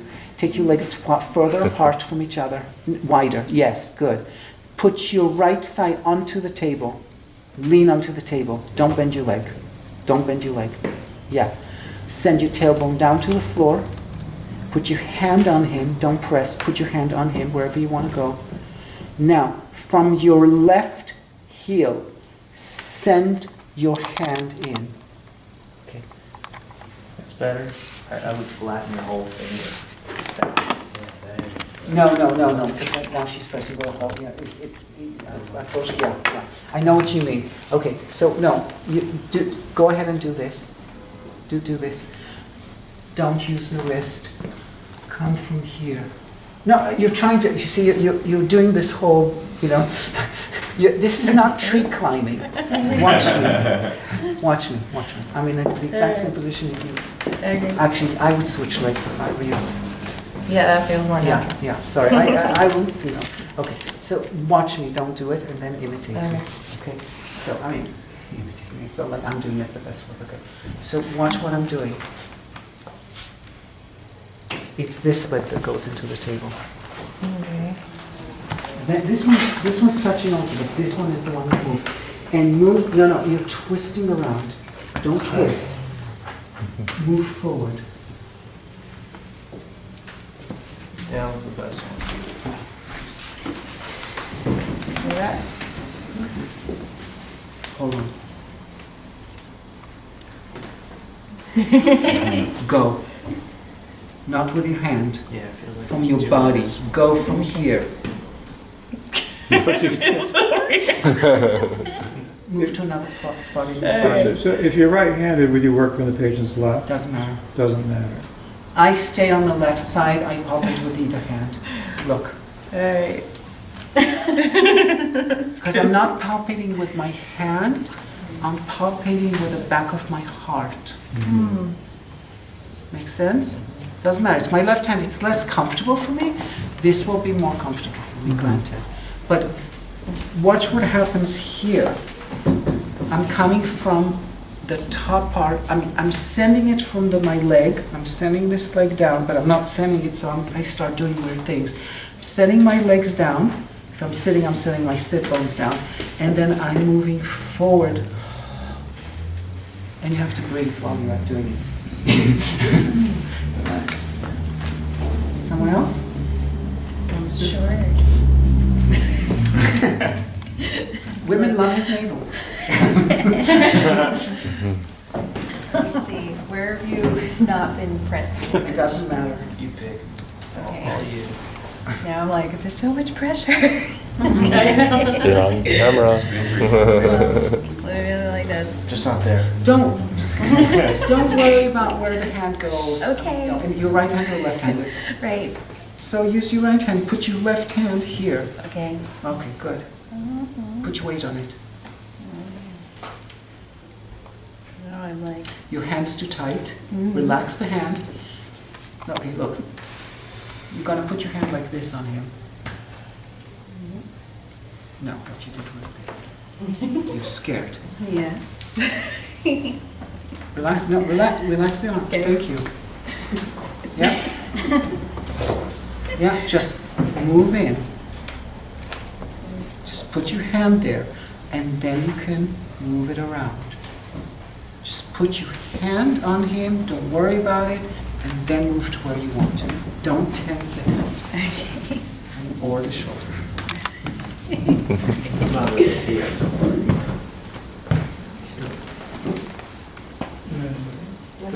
Yeah. Hey. And yesterday you mentioned like the ping pong balls on the back. I've always wondered what that was. I have that ropiness. I have, Okay. no, I have that. I was You always- have also, I think it's people who are susceptible to autoimmune. I don't know if you have a history in the family or what the options are there, but that's one thing. I mean, I see that a lot with people with things like lupus and stuff like that. Really? Where are the ping pong balls exactly? Are they at the- There are sacroiliac ligaments that have like gummy, gooey stuff that moves around. You want to see what happened? Besides his navel, his ping pong balls are the most attractive part he has. I don't, but I have. Yeah, we want to see if ping pong balls. Phlegm nodules. No. You do not have. Well, but that's not sacroiliac what you're pointing out. You are above the iliac crest. Sacroiliac is here. Oh, okay. Okay, sorry. No lupus. Let's see your phlegm balls. Got some phlegm nodules. Phlegm nodules. I do too. I do Fuse. too. I have a bump. I definitely have a thing. Thing. Kind of thing. Pretty sure. Harmony. Let's see ping pong harmony or not. I'm like, oh my god, I forgot I had that tattoo. That's really bad. You go and get a tattoo and you forget you have it. That sucks. You don't see it. 18.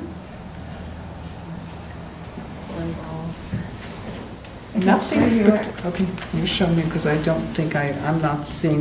Whoever I'll take 2 more and then we'll release her. I just want to make sure we don't give her too much time with the needles, so it's not too... Why don't you come on this side? It's easier from this side, for me at least. It's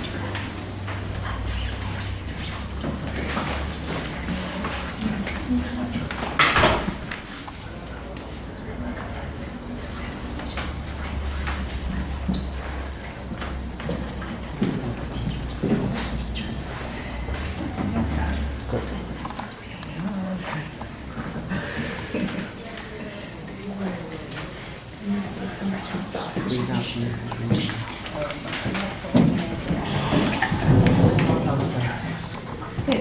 You have the most pressure out of everyone. So part of it is you're actually not using your left hand to stabilize yourself. See, what you're doing is you're doing this. I want you to lean. I was trying to make you lean into your elbow. So literally put your weight on her thigh there and go. How's that? Good. Okay. That's better. So it's about stabilizing yourself. Make sense?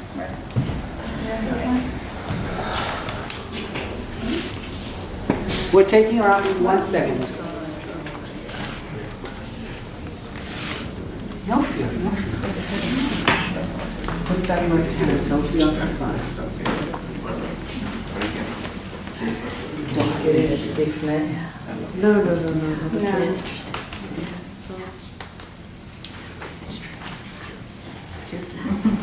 Don't stay in one place too long. Find what you find and move on. She doesn't have a lot of finding, so it's not but you're sinking. Sinking how? Oh, like this? Yes, like that, exactly. So in order to grow, either you have to use a chair, or you take one leg further back. Take this leg back. Don't sink. Stay with me. Stay with me here. Stay with me. Go. Yeah? Yeah. How's that? Yeah, it's good. Thank you. You're welcome. Let's take her out. What is it? Last place. Are you okay?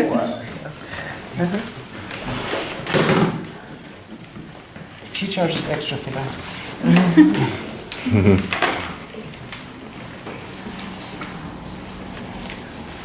Can we have that sheet of paper? Yeah. All right, let's have you sit up. Take your time, don't go too fast.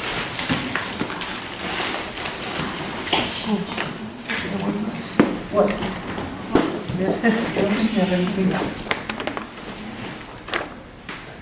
It's gonna have to read it. From a long time ago, yes, but it's okay. It's still. It's freshly printed. Yes, it's the great basics. Yeah. Thank you. How's that for you? That's interesting. It's gone again. It's like, oh no. Actually, I can read it all. With difficulty. I don't know what the hell that's doing. I didn't ask you. That I didn't ask for meanings. I just, Well, no, I think it's interesting though that I can make meaning out of it. Whereas before I couldn't. Oh, got you. Okay. Yeah. Hold on, don't do this. Okay. Now, sit on your thigh. No, don't move. Just shift yourself so that your weight is on my hands. No, your weight is further back. Go, yes. Good. All right. What are you doing there, Abby, when you... I'm stretching the scalenes, basically. No, so come over. this. Oh, because what happens is, okay, come back and sit on your bum. Do you see what happens? She's going to lean back. And I'm not going to have access to this because now this is all tight in order to keep her up. She can't. So she needs to shift the weight to here. More forward. Yes. Yeah. Yes. Sit on your thighs, not on your bum. Okay.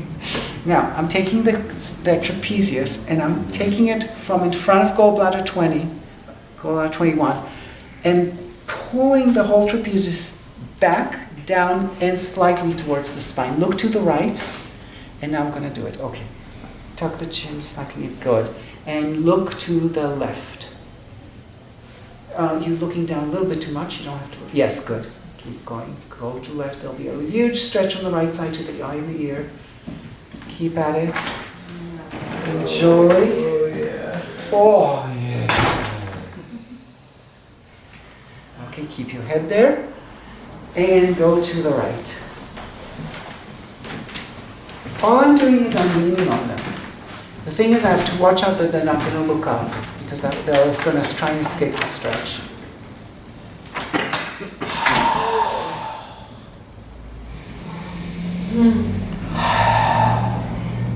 Okay. It was worth it.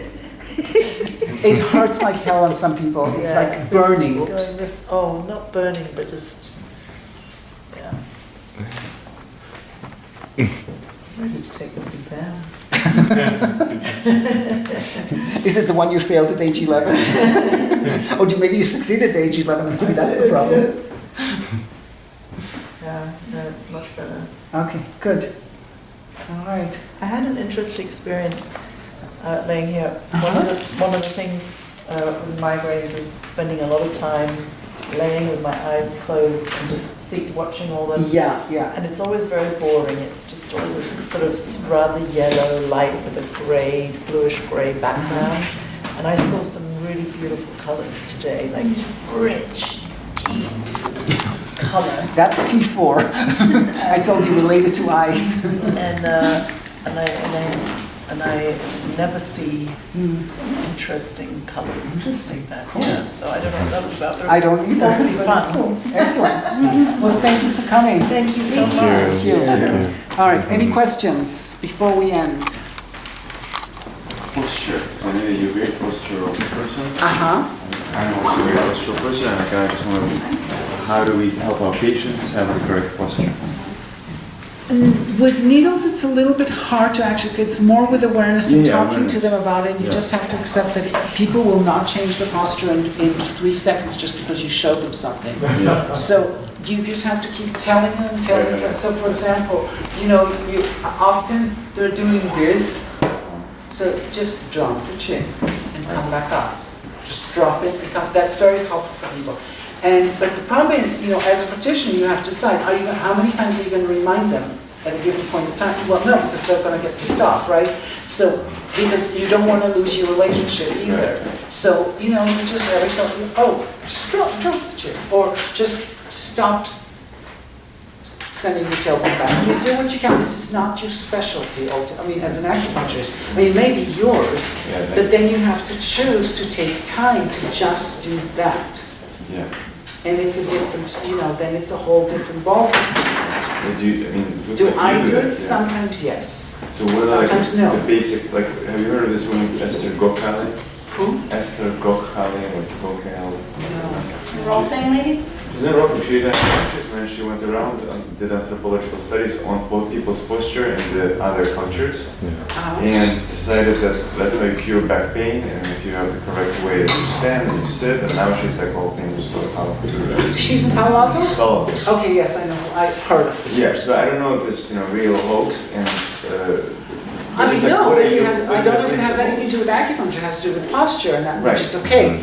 What I was trying to show you is how do I use postural understanding to come up with points. Yeah. It's a little different than trying to tell you, fix the posture, because to fix the posture, in my understanding, you have to work with the posture. Right. It's a little hard when the person is lying down like this. Right. They don't have a posture.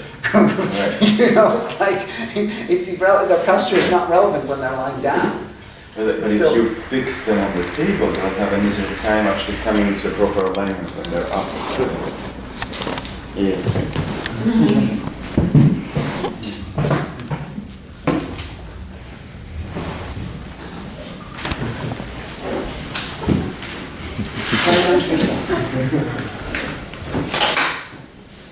There is no way you can work with a posture in this position.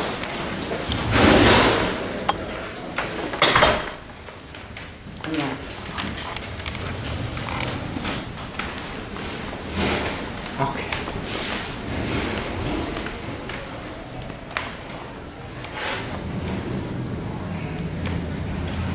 No, why did you do that? You don't have to do anything.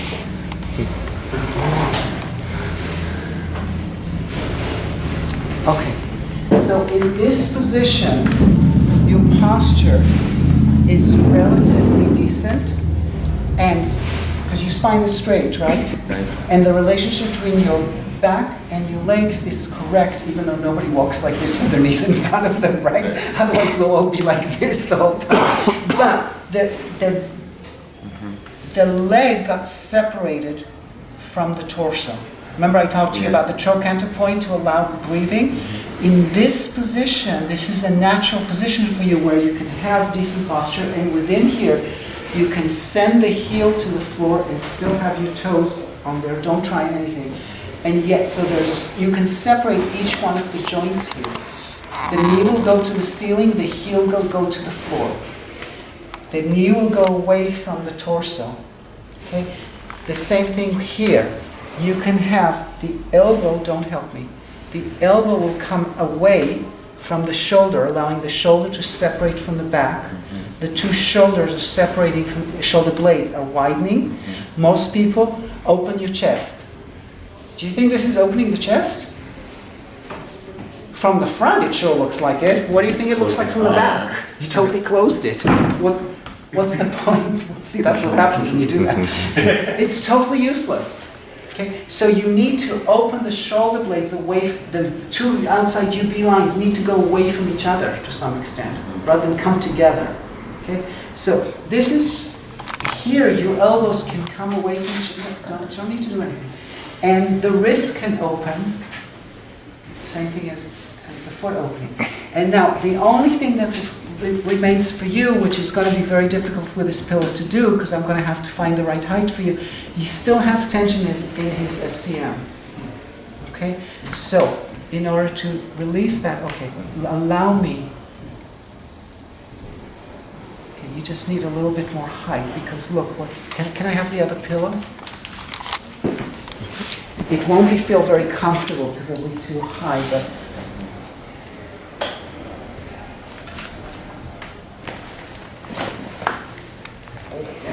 you should leave this in and put that one in, that's bigger.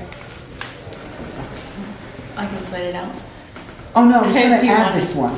Okay, you slide. No, this. Okay, you I'll slide slide this it one out. in. Let me support it. Okay. Seems like his head won't be connected to his spine if you put it that. It's a little bit. Okay, relax. It's okay. It's okay. We're good. Yeah, it's a little bit too high. Sorry, what? It's dilapidated. It's dilapidated. You feel like it's going to fall? It's like my head is to the left. It actually isn't. It What actually if you is. took all the pillows out? No, then he'll remember he's the guy that leans back. Not a good idea. But okay. I'm just supporting you further up, that's all.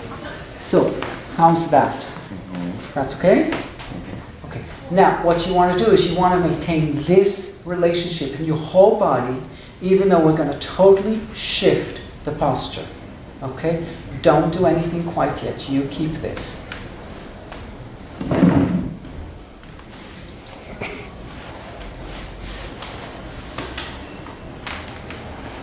And come up. And put your foot down. You can take this. Okay. Now you just leaned back. You just lost it. Okay. No. Come walk. Why are you afraid of your feet? Okay. How does that feel for you posture-wise? Yeah, like Don't look down. Look up. But don't lean back. He's like leaning forward now. Am I very? It sounds like I'm very forward. Because you are because you're putting your head forward. Okay. Yeah. Come more towards the foot. Yeah. Not from here. Okay. Where's the tailbone supposed to be? Straight down as much as you Yeah, can. Tai Chi, you're supposed to tuck it. But you're not tucking. Yeah, but Tai Chi is not good posture. Tai Chi is Tai Chi. Otherwise, wait. If Tai Chi was good posture, we would all look like the little old Chinese ladies. Walking like this. Like, do you really want to look like that on the street? I want to stick it kind of out a little bit. You don't need to stick it out. Just take your legs wider, okay, and allow your tailbone to just drop. No, you tucked it. Allow it to drop. Take the sit bones away from each other and drop the tailbone at the same time. Sit bones away from each other. Sit bones away from each other. Just a thought. And between them, drop your tailbone. Okay, how's that? That's actually really good. Yes. Yeah, that's good. Now your head is not so much forward. Mm-hmm. And he's using the front. What you didn't see before, what he did yesterday, was he's totally standing on his heels. He doesn't want to stand on he doesn't want to reach to his toes. He won't put weight on his toes. And how do we create that arch? How do you create it? As a thought pattern. Think it. Send your heel to the floor. Send the big toe to the floor. Spread your toes without tension, and create the arch. Do you as a thought pattern? Yeah, from here. Yeah? So it's basically everything's just kind of widening. Like this, and then I would do this. not my thing. But yeah, everyone's different. in my case, example. The motion I'm using to give them the sense of it, it doesn't mean you should do it as a thought pattern. What I'm doing with points is not the same as what you need to do with thought. You don't use UB2, for example, for your posture. Right. You are using kidney 6 in inner yin for your posture, though. And then, a lot of people get tension on the perineum, on the anus. So you want to release that tension and yet being able to pull it. This is all thought. Would you say that like on his left side, maybe the yin chow is a little flaccid because of Yes, it's dropped. Yes, yeah. It's dropped. But so is the right side. Yeah, his kidney 2 is dropping. Basically, it's like it needs to be this way. Yeah, but the thing is, without moving to the bladder channel, how can you lift it without? Yes. And now relax totally the toes and keep it from here without tension. It's not so easy. No, it's all mind. It's all the mind. It has nothing to do with muscles. But it's like it shouldn't this be actually lifted as a yes. thing? It'll be nice if it was lifted, but it would be nice if it was lifted without you shifting to the bladder channel.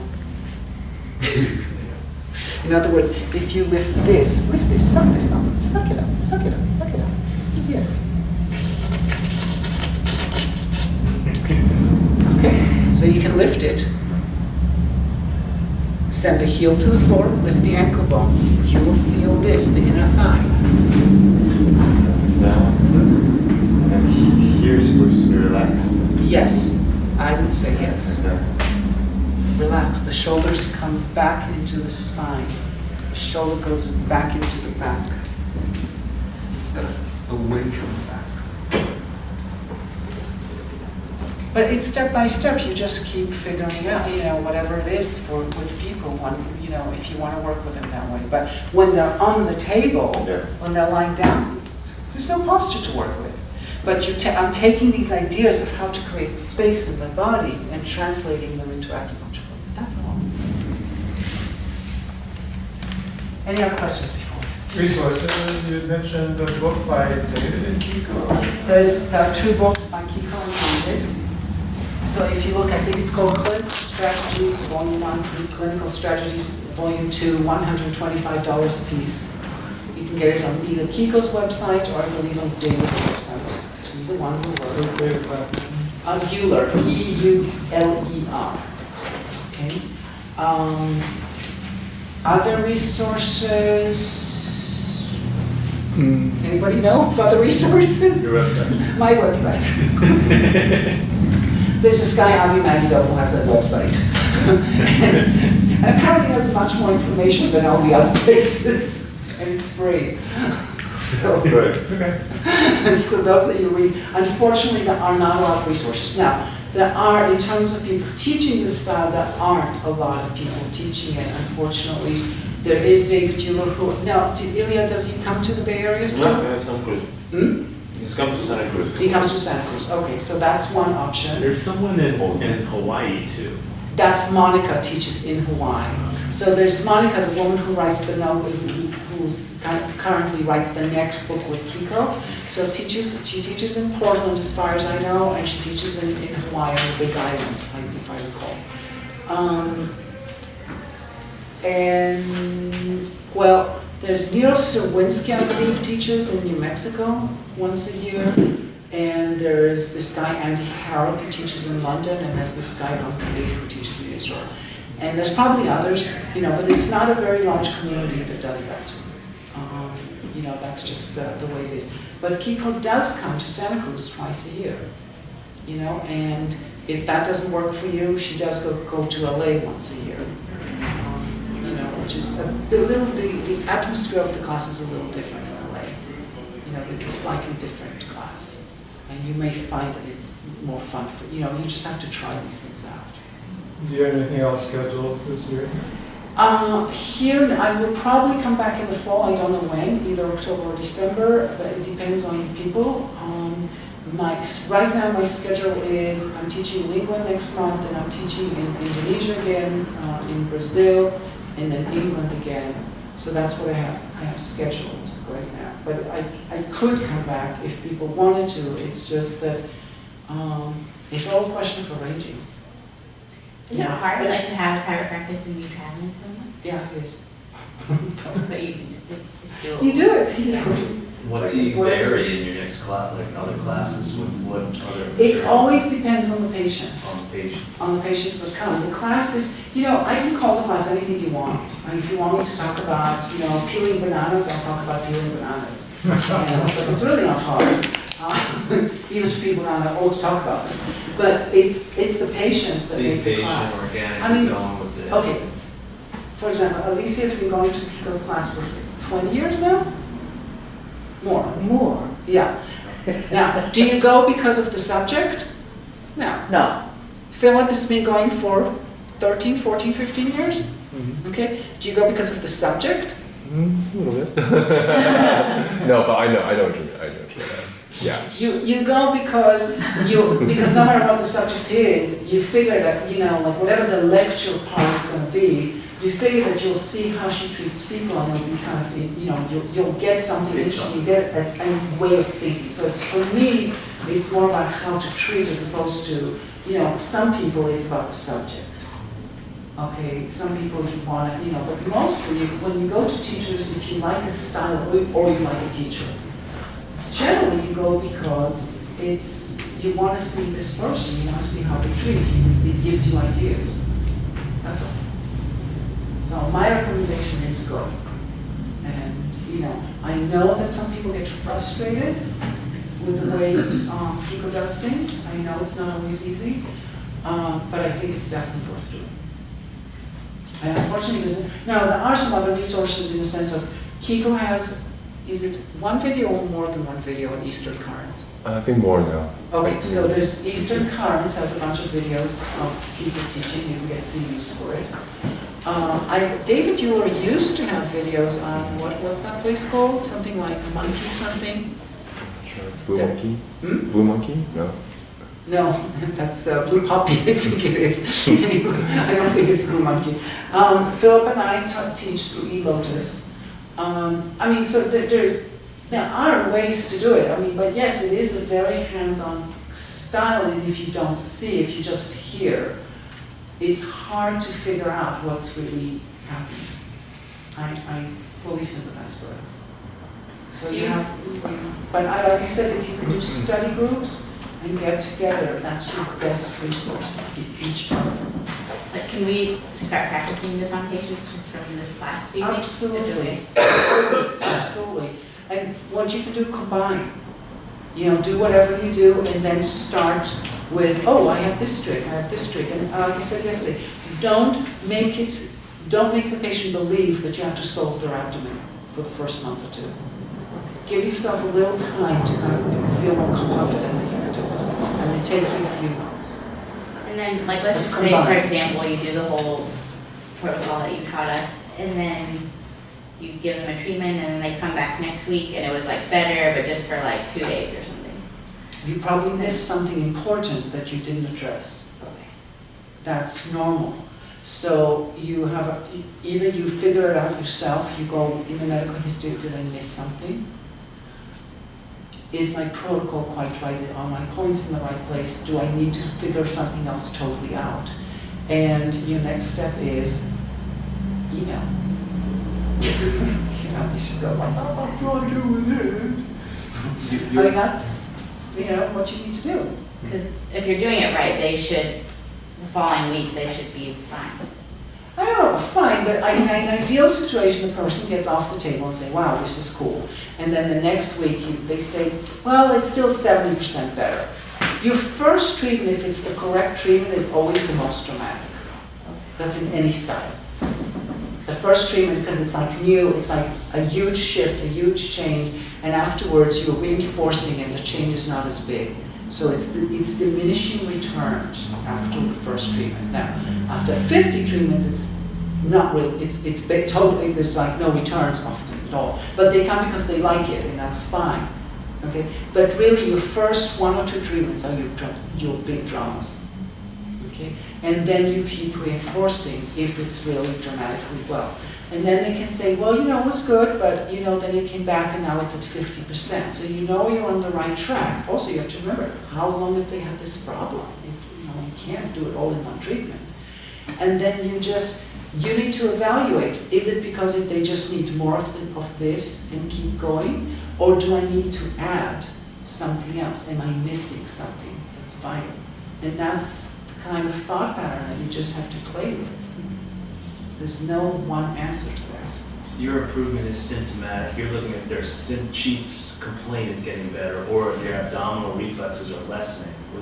The abdominal, I have patients whose abdominal, it can work either way. Some patients abdomens, most patients, when I first started, abdomens changed on the table, but the next week they'll have the exact same abdomen, didn't change at all. Nowadays, but the symptoms change. Now I have a lot more people, it's much more common for me. Abdomen changes, doesn't come back, but the symptoms haven't been affected yet. Neither one is what you want. What you want is both, if you can, but it's just the ego. The truth is, what you want is the symptoms. The patient came for the symptoms. The patient did not come to improve his abdomen. Very few people, chief complaint, please improve my abdomen. I hear I have Oketsu and Adrenal and lung reflex. Can you make them go away? That's not a standard complaint. The 20-year-old back pain, is it realistic for them to come 3 times and have that eliminated? Yeah, it actually is. Not everyone, not always, depending on what else is complicated there, blah, blah, blah. But yes, it's totally reasonable. Now, am I going to tell you, if you don't achieve that with every back pain, you're a total flop? No, of course not. But yes, it's possible. I'm not saying every patient needs to be gone in 3 or 4 treatments. What I said, you asked me, it wasn't you, so that I usually treat, I'm trying to treat 3 or 4 weeks weekly. Then I'm willing to reduce. So it's counterbalance method, right? He says 2-3 times a week for Dr. Dale. So you need to come 15 times before this might get better. So I had a clinic partner here in San Francisco who went to Richard Tan's class, and he came back and he said, okay, Avi, this is not very nice to say, but he said, it's such crap. Because he said, he says, oh, bring them 3 times and do this. And he said, well, you can do it in half the time and much less frequency of treatment. Why should I do it? Because I encouraged him to go to Richard Tan. He said, why should I bother? He's, by the way, the same person who told me, you don't need to do Moxi. It works without Moxi, so why bother? It's like, you have to decide what so if, this is one of the problems I have, for example, with the community acupuncture people. It's like, yes, it costs you less money per treatment. But if you come 3 times a week, it costs you the same money. Now, if you're retired and you have nothing else to do and you like to go to the community acupuncture, that's very lovely. You've got a place to go, but then we're running a social club. Just to be fair and honest about what we're really doing. We're running a social club for people who don't have something else to do. Most people in our culture, come on, it's embarrassing to say you have time to go 3 times a week for acupuncture. Like, what the fuck are you doing in your life? You're supposed to be busy. You're supposed to be whatever. You're not supposed to have that kind of time. Okay? So in community acupuncture, if you're coming 3 times a week, it's the same as coming financially, it's the same as coming once for private treatment. So I'm not sure which is, to me, it's more effective, come once, pay a little more, and don't have to spend twice. It's like where I live like an hour away from Boston. Lots of people go to Tufts dental school because it's cheaper. Do you know how long it takes to get to Tufts, and park the car? Or even if you take it's like you spend all this money, or the people, the opposite, the people from Massachusetts come to New Hampshire to buy tax-free whatever. By the time you paid tolls and gas and blah, blah, and the time you took, you could have gone to your own Home Depot next door to you and bought what you needed to buy. Why are you doing this? So it's kind of like, I'm not against the community clinics. I think it's a fabulous idea. I'm against the idea that people should come 3 times a week.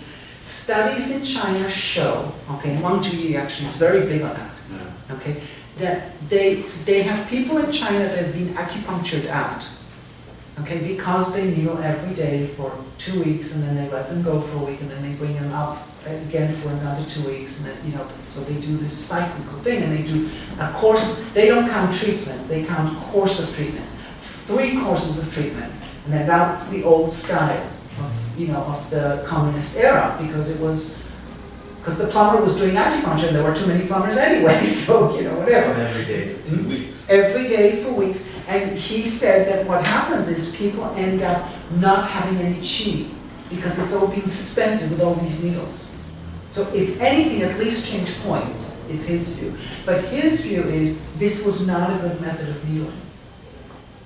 That it's much better not to kneel too much. It's better to kneel intelligently and less often than kneel every day. My experience is the people who insist on coming, I've only had, it's a little exaggeration, just one, but usually people come and they say, but I have this terrible pain, I want to come tomorrow. I try and discourage them, because the ones that I don't manage to discourage, they're the ones that don't seem to get better. The more they come, the worse it gets. Now, I don't have a real study on this. The only time I had someone who was right to come the next day, it was a guy with a catheter, for urinating. He had a hernia operation, and I did a treatment for releasing the SDM, and then I did stomach 9. Then he went and peed and said, wow, that's so much better. I want to come back tomorrow. So I said, fine. And I'm thinking, oh shit, please don't come back tomorrow. But he did, and the next day he came, he said everything is much better, we did the treatment, and then he didn't need the catheter anymore.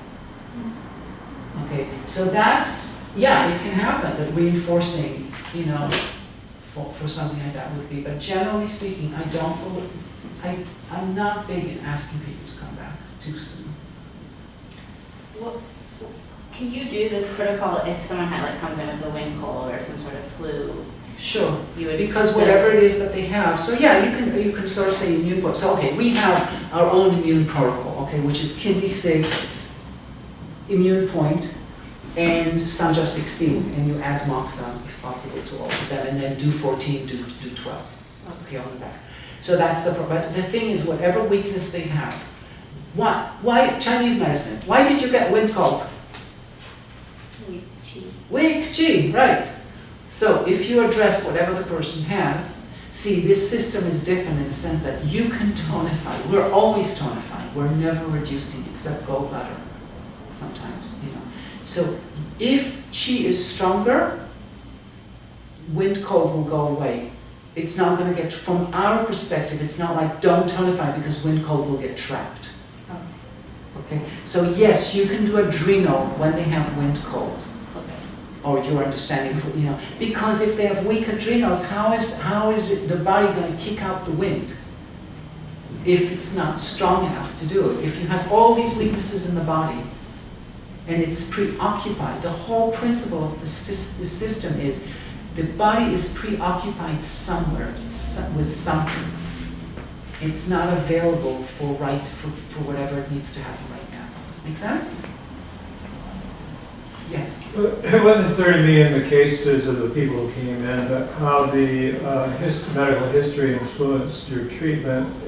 My assumption is that it directed you to certain protocols for adrenal, etc. Sure. That was the purpose of it. Of getting the medical history? Mhm. Yes, of course, so I could evaluate, like, what am I likely to do here? Yes. Okay. Yeah. Okay. All right. Is there, what's the easiest protocol to just tonify chi in general? I don't have that concept. There's no concept. I don't, you see, I don't Yeah. have this tonify chi, tonify blood, blah, blah, blah, blah, blah. None of this exists for me.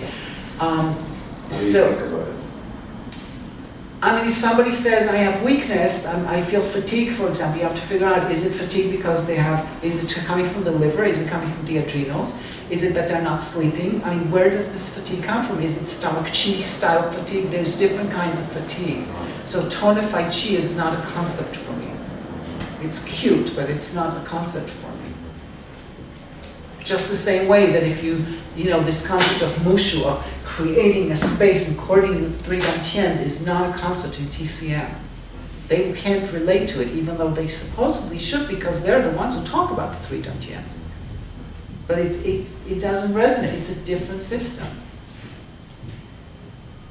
What if there are no palpatory findings? That happens. Didn't you see the one that yesterday, Christian's patient who had too many, I mean, I had to ignore, so I had to ignore him. It's okay. You do what you can. You work with what you can. There's always going to be something. In the neck, something, you'll always find something. You just have to keep searching for it. And you have to convince them, it's okay, just a little bit, just let me know. And are there any times where you shouldn't do it? Shouldn't do the palpation? Pregnancy. Don't palpate pregnant women. Not worth it. You don't need it. Palpate the neck, the back. There's plenty of other things. There's always something. The body is large enough. You will find something for it. All right.